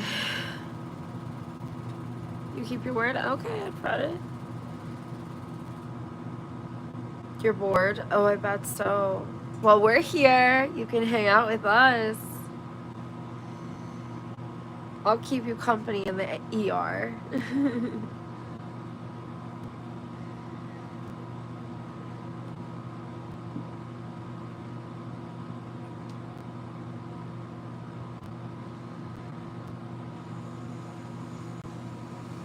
Day 8 of Sean Diddy Combs' federal sex trafficking trial delivered some more explosive testimony. His former executive assistant took the stand, alleging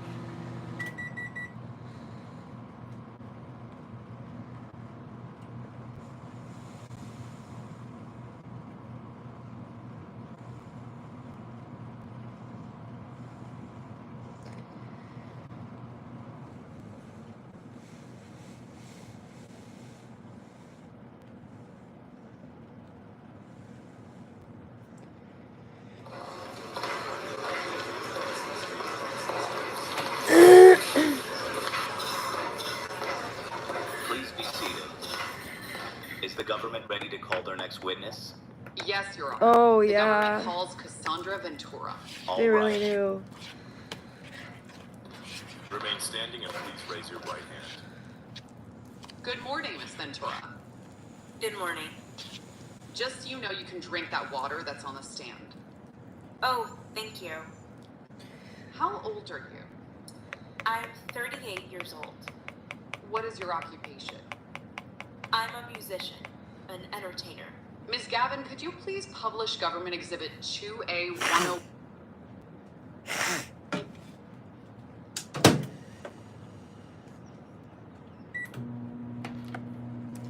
In evidence for all the parties. I love this. They make it Ms. Ventura, AI. who is depicted in Government's Exhibit 2A101? A bagel with butter. Sean Combs. How do that you sounds know so Sean good. Combs? We were in a relationship for a little over 11 years. If I refer to Sean Combs as Sean today, will you know what I'm talking about? Yes. You said you were in a relationship with Sean for a little over a decade. During that period, were you together consistently, or were there breaks during the relationship? There were breaks. During that same time, were there times where you got along well with Sean? Yes. Were there times where you did not? Yes. Were there times when you had arguments with Sean? Yes. Without getting into the subject matter of those arguments, can you describe what arguments with Sean were like? If they were violent arguments, it would usually result in some sort of physical abuse, and dragging and just different things of that nature. When you say physical abuse, can you tell me what types of things that Sean did that hurt you physically? I mean, he would mash me in my head, over, Finally gave me some drag juice. me, kick me, Because they saw me calm down stomp me in the after. head if I was down. How frequently was Sean physical I'm with glad you you were during your able to get some relationship? juice. Too frequently. Were you ever injured as a result of these incidents? Yes. What kind of injuries did you have as a result of Sean being physical with you? Usually pretty similar. I would get knots in my forehead, busted lips, swollen lips, black eyes. The whites of my eyes would be red. Bruises all over my body. Just depending. Okay, Miss Gavin, could you please pull up and publish for the courtroom Government Exhibit 10C103 at 33 seconds? Miss Ventura, directing your attention to the screen in front of you, do you recognize who's depicted in that still image? Yes, that's me and Sean. Do you recognize the location recorded in this still image? Yes, that's the Intercontinental Century City. What were you and Sean doing at the Intercontinental Century City at the time of this image was captured? We were having an encounter that we call a freak-off, and I was leaving there. We're going to get back to that specific incident later on. You just mentioned the word freak-off. Do you recall that? Yes. Who introduced you to the term freak-off? Sean did. And how did you learn what a freak-off was?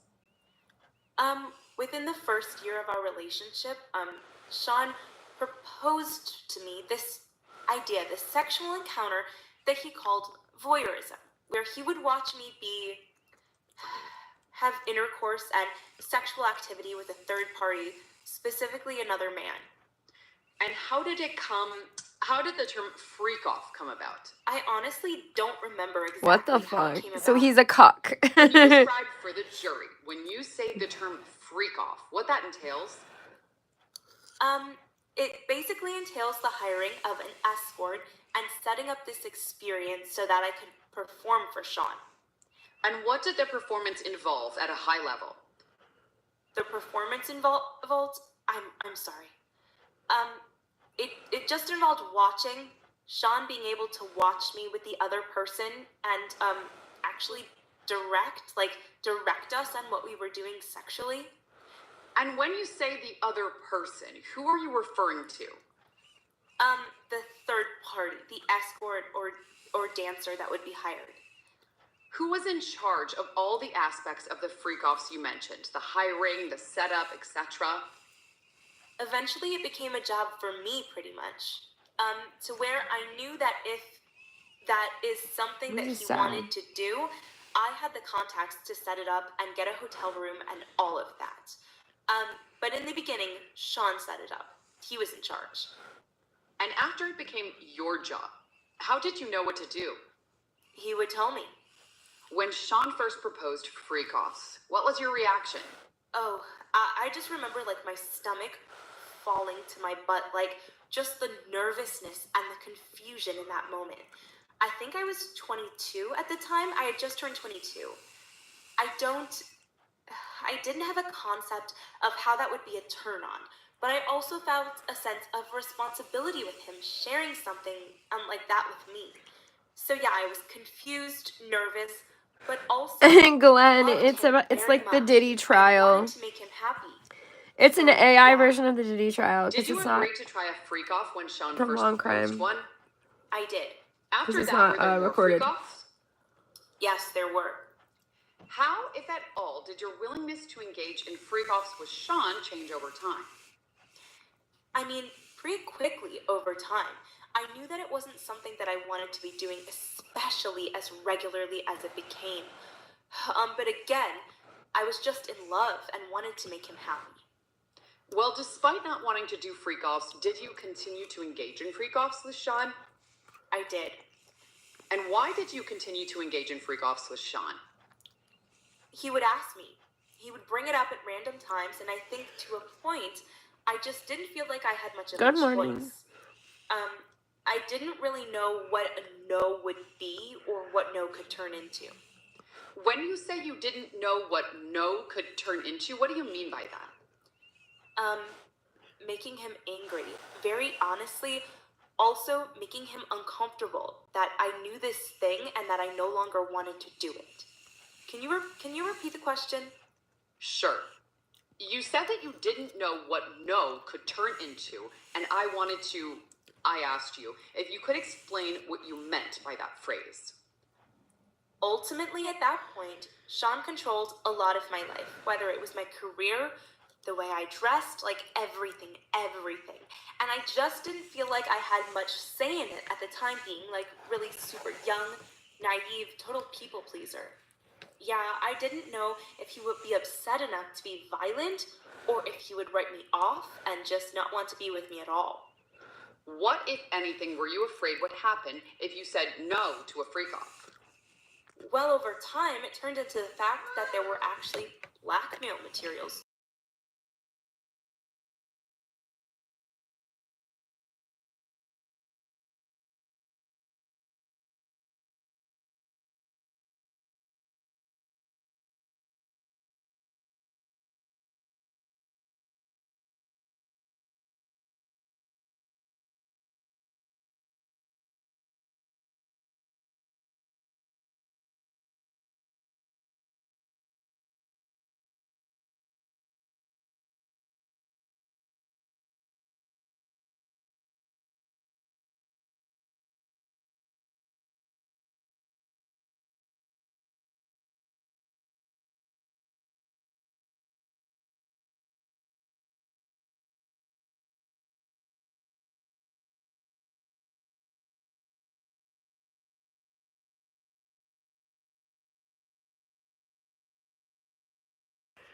Okay, guys.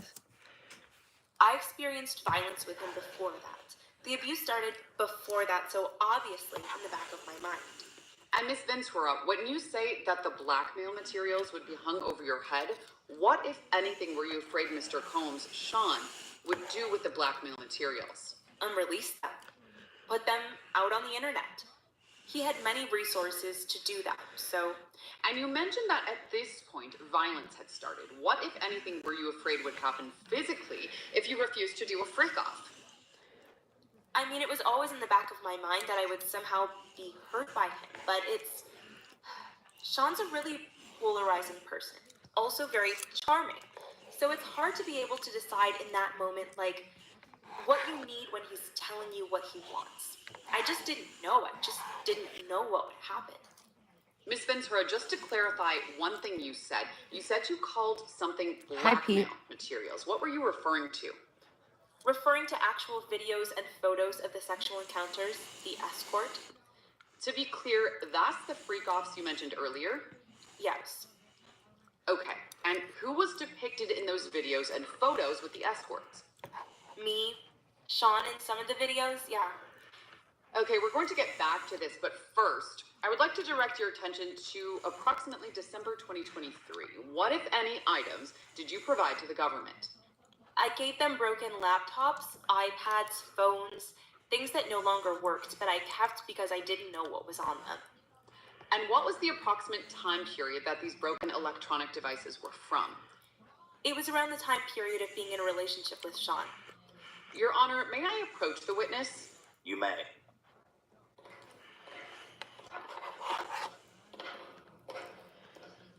Miss Ventura, I handed you what's been marked for identification as GXB. Do you recognize that I've handed you? Yes. Have you reviewed the contents of that drive? I have. At a high level, what's on that drive? Different communications and documents pertaining to this trial. Are those communications and documents from this electronic devices we just discussed? Yes. And did you also review photographs that are contained on that drive? Yes. Are those photographs also from the electronic devices we just discussed? Yes. And how do you know that the drive I just handed you is the drive that you reviewed before this trial? Because my initials are on here. Did you initial the drive after you reviewed it? I did. Your Honor, at this time, the government is going to offer some of the materials on that drive. We would offer the exhibits B101 through B112, B201 through B209, B301 through B13, B15 and B16, B315 through B20, B400A through B402, B500A through B503, and B600A through B608, and all subdivisions thereof. Any objection? Subject to connection, no objection. All right, they will be admitted. Miss Gavin, can you please pull what's up in evidence as government exhibit B105? Okay, Miss Gavin, could you please pull up and publish for the courtroom government exhibit 10C103 at 33 seconds? Miss Ventura, what's depicted in government exhibit B104? That is Carrie Morgan. Do you guys want to keep listening to this, or do you want to go back to what we were listening to? Because those were at least kind of comical. Some of them. I think we'll do that. An Arizona man is in custody. Oh, God.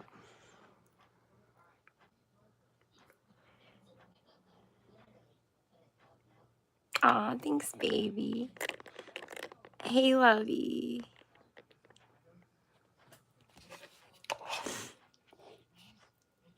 I've been listening to weird true crime stuff. And eating oatmeal.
Stop.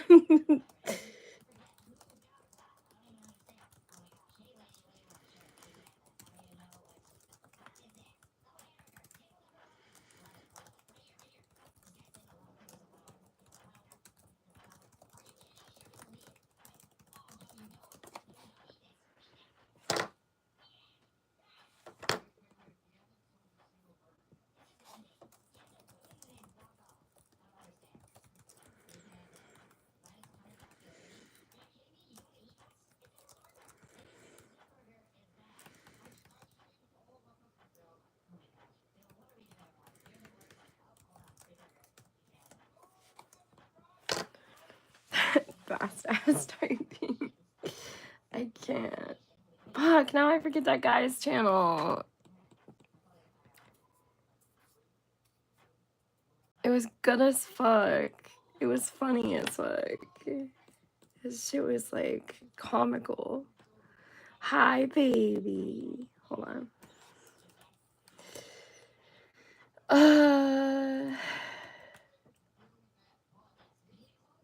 It was like,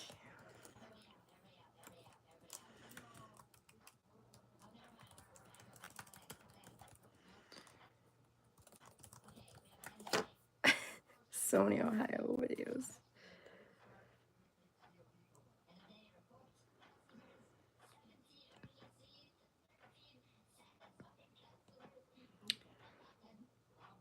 What's up, Sane? They just talk and talk.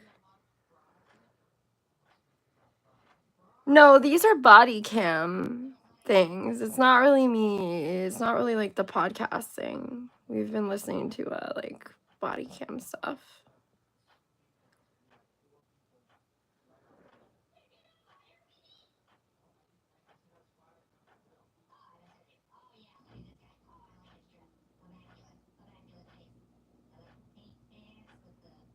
Oh, this one's in Akron. Let's listen. So we got a situation. And shout out to all the good neighbors out there. Yeah, it's this All dude. the He's good been neighbors out posting like right? interrogations nobody no and headaches, no problems, not some causing you to have to interrogations. call the police And then body to your cam crib. footage, Like, and shout it's been outs to funny. y'all. A lot of them have Us, been funny. 'cause I consider myself a good Like this neighbor. guy, the one that you like with So, the screenshot you sent me, We where got another one of those neighborly situations. he was asking that what they charged him with. goes That way was this too guy. far. He was stalking this girl that he went on like 5 or 6 dates with, and he kept lying about everything. He's like, yeah, made a big mistake, huh? And like he put tracking devices on her vehicle and shit. It was crazy. A lot of his videos are you're like borderline. Are these real? Oh yeah, I have watched just some of his stuff. He went over there to start with them first, and the police came. Nobody came over here, knocked on the door. Was that Nobody the one asked earlier? anything. And 5 minutes later, he back here busting out windows. Now, mind you, we don't know from me to them. We all don't know what his problem is. He just came out acting crazy. He ran to her. She called the police. They came. They talked to her for 5 seconds and pulled off. 10 minutes later, as we're standing there, they like, there he is right there, and we heard smash. He smashed 2 windows. Okay. How did that one get smashed? You gotta ask him. Something wrong with the dude right now.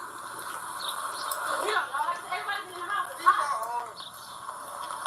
I'm so confused about how this is the first time and ain't nobody do nothing. Gave me the opportunity to pass through. They didn't call me first. I'm not serious. What's wrong? What's wrong? What's wrong? I'm serious. What's wrong? I'm so serious.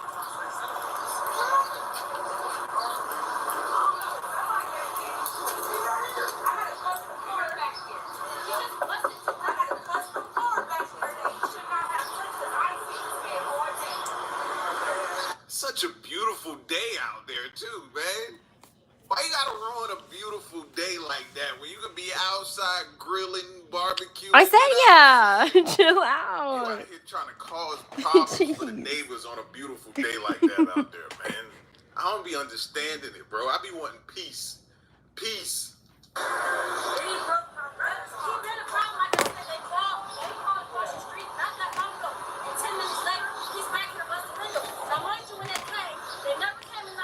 Where'd my vape go? I like how my eyes instantly went to the out of my pockets. Where the fuck is it? Hang on, y'all. Give me 1 sec. I walked over here. Nothing illegal. Because you did nothing illegal when we were out here. What was it that happened? So, he was yelling at them. Went over to like their, the sidewalk. I was like spinning and just like throwing Rachel's Baby, stop. I am looking at chat. I be doing both. I answered you. That's the thing. I answered you. I wasn't for a second. I was looking for my vape. I didn't see it. Can you take a look at their house? They're saying that they have busted windows. I didn't see it. They said a car. Oh, I thought it was house. What car was busted? Oh, this SUV? Whose car is that? Both of the people that's on this porch. Okay. Problem is. Oh, and that one.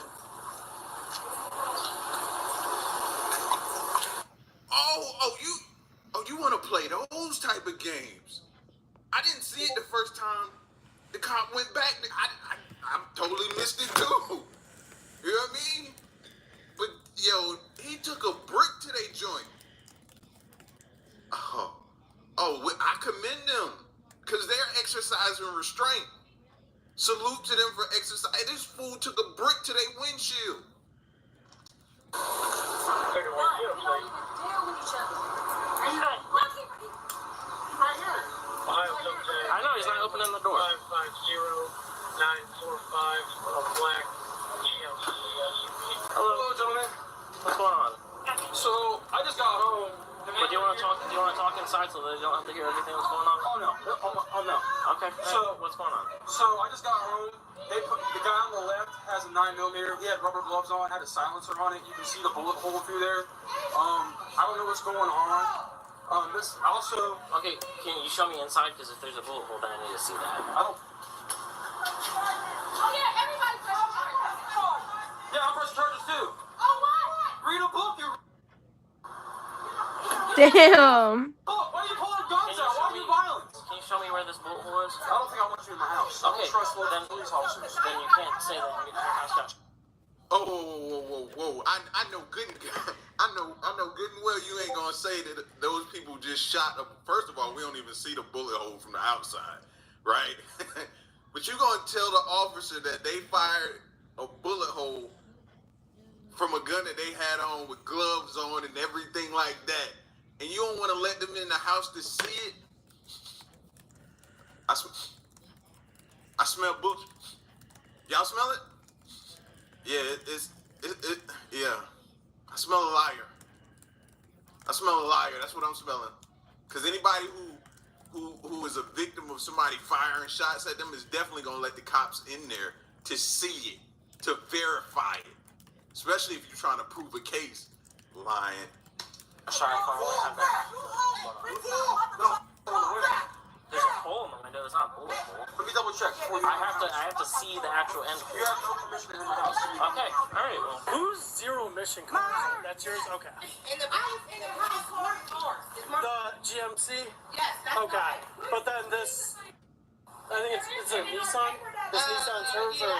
Okay. Me and my husband wasn't even here. Okay. The woman right So there. what happened with today? the sports bra. what happened today? I just got home in my house and my window busted out. I came outside to see what was going on, and they pulled a pistol on me in my driveway. This is private property. All of this, these cars, there was 3 cars there. They're not supposed to be on my property. What broke your window?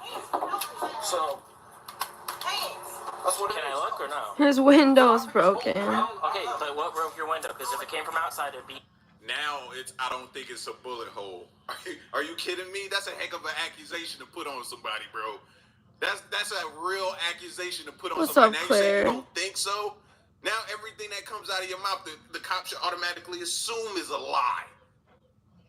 Talking about now, I don't think so, bro. Come on, man, because that type of stuff could escalate and get somebody hurt, killed, or something happen to somebody. And you want to play them type of games? Inside your house. I don't know. So can I look? You can enter the foyer, no other room. Okay. Sorry. I'm gonna put a restraining order on everyone in that household as well. I don't feel safe. So, and I'm not doing protective custody or anything like that because no. He said, I'm not doing protective custody. Yo, some people are just real delusional, my guy. You real delusional. Okay, so assuming that rock is not normally inside? No, it's not. Okay, so if you're a rock, you're a window. Yeah. Okay. Do you have cameras out here? I do not. He was outside. He left the windows out. Are you ready to go get the dad? What's up? Actually, watch. Are you ready to go get the neighbor? Is he up here? Yes. Okay. He's seen him do it. Okay. He's already gone, J-Man. Sorry. Which is weird because we have no problem with this man. I don't understand what the point of that was.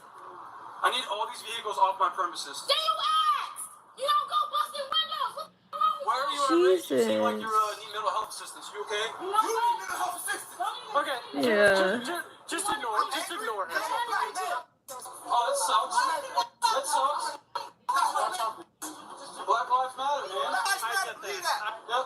Black Panthers too, right, buddies? I get you. It's rightfully so. Rightfully so. I just don't want anything to escalate from here. Is all I'm saying. Okay. It's not. I got you. They was calling over there first. Yeah. He started with them, just out the blue, went over there throwing racial slurs at them. Has he been an issue before? No!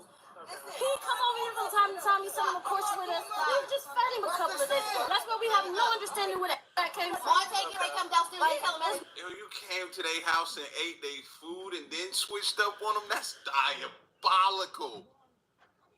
We broke bread with you and then you turn around and do what? Yo, man. See, this is what I be saying, bro. This is why I got trust issues. This is why I got trust issues right here. No problem. These people are angry and irate. What am I supposed to do? People are allowed to be angry and irate. They're on their own property. They're allowed to be. People want to. All you gotta do is ask. You don't bust windows out. Grim. You guys, big lose. I never spoke to your landlord. Nope, never spoke to your landlord. Nope. I want a restraining order on all of these people immediately. We don't do restraining orders. Do you guys know what He said we don't do restraining orders. the driveway up to a certain point? Yes, they do. I would say from where the line ends, right here. Yeah, that would be my guess for it. So, even though the car is on her property, he could have came and knocked on the door. Yeah, no, I get that. Like, really, sir? Nice, There was no Grim. reason. The brick is still there. There was no reason for him, because this car is not even on his property. Do you know what happened to his window? Because there's a rock inside. Me and my husband wasn't even here. My kids, we went to go stay the night with our kids last night. You're still confused about his behavior? No, so we're just trying to get everything situated. All facts. Exactly. So we're just trying to get like everything before we do any action at this point. Okay. So like, I'm trying to gather information from everyone. Like I got pictures of all the cars and stuff. So this is for the investigative hearing? Right now, yes. How did the brakes end up on? Mental health officer. Thank you very much. How did their windows end up getting broken? I have no idea. That's what I don't know what's going on. Okay. First window's broken out. Please, y'all. Please, I can't stress it anymore to y'all. Please get cameras outside of your property. You know what I mean? Because this will happen right here where people would be, I don't know how I got there. And then it'd be your word against theirs, and then you trying to fight to get your stuff fixed. You trying to battle in court. Please just take a few, you know what I mean, dollars and get some cameras installed around your crib, man. It'll help. Please do that. Just, you know what I mean? For your boy. Do that for your boy, bro. Like, you know what I mean? I can't stress that enough. Yeah, there's a lot of windows broken. Alright.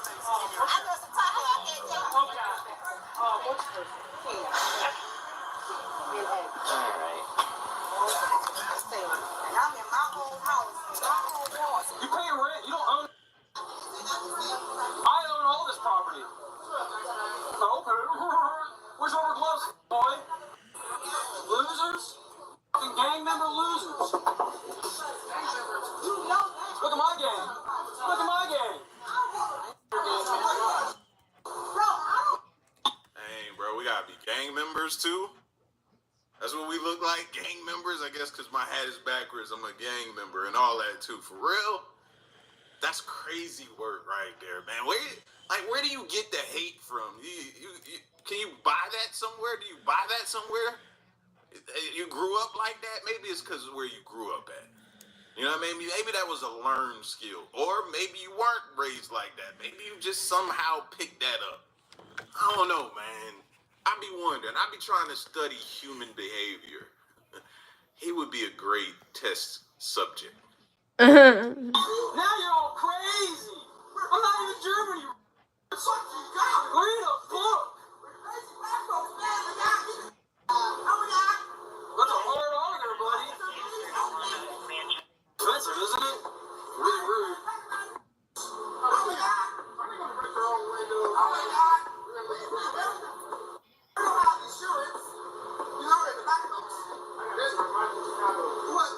What the fuck is wrong with these people?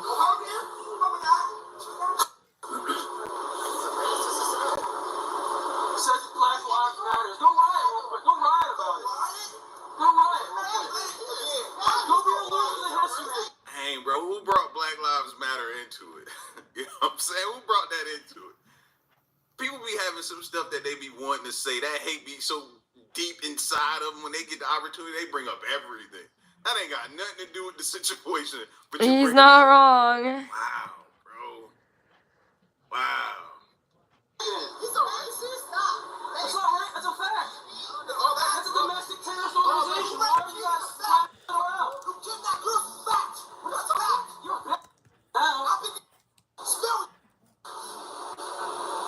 Not worth my time, man. So all black Don't be people. angry, man. So all black people got it right. Don't be angry, man. You don't want to be recorded. He's a public servant. Just go. You're passive recorded. Yes.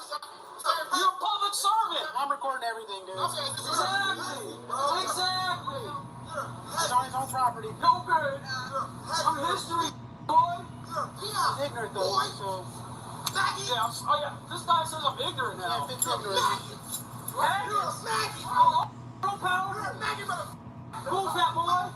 Nice gang. Get that tattoo you got there. Let me get a cigarette, you cancer. Cancer. T-Mac, baby. Baby.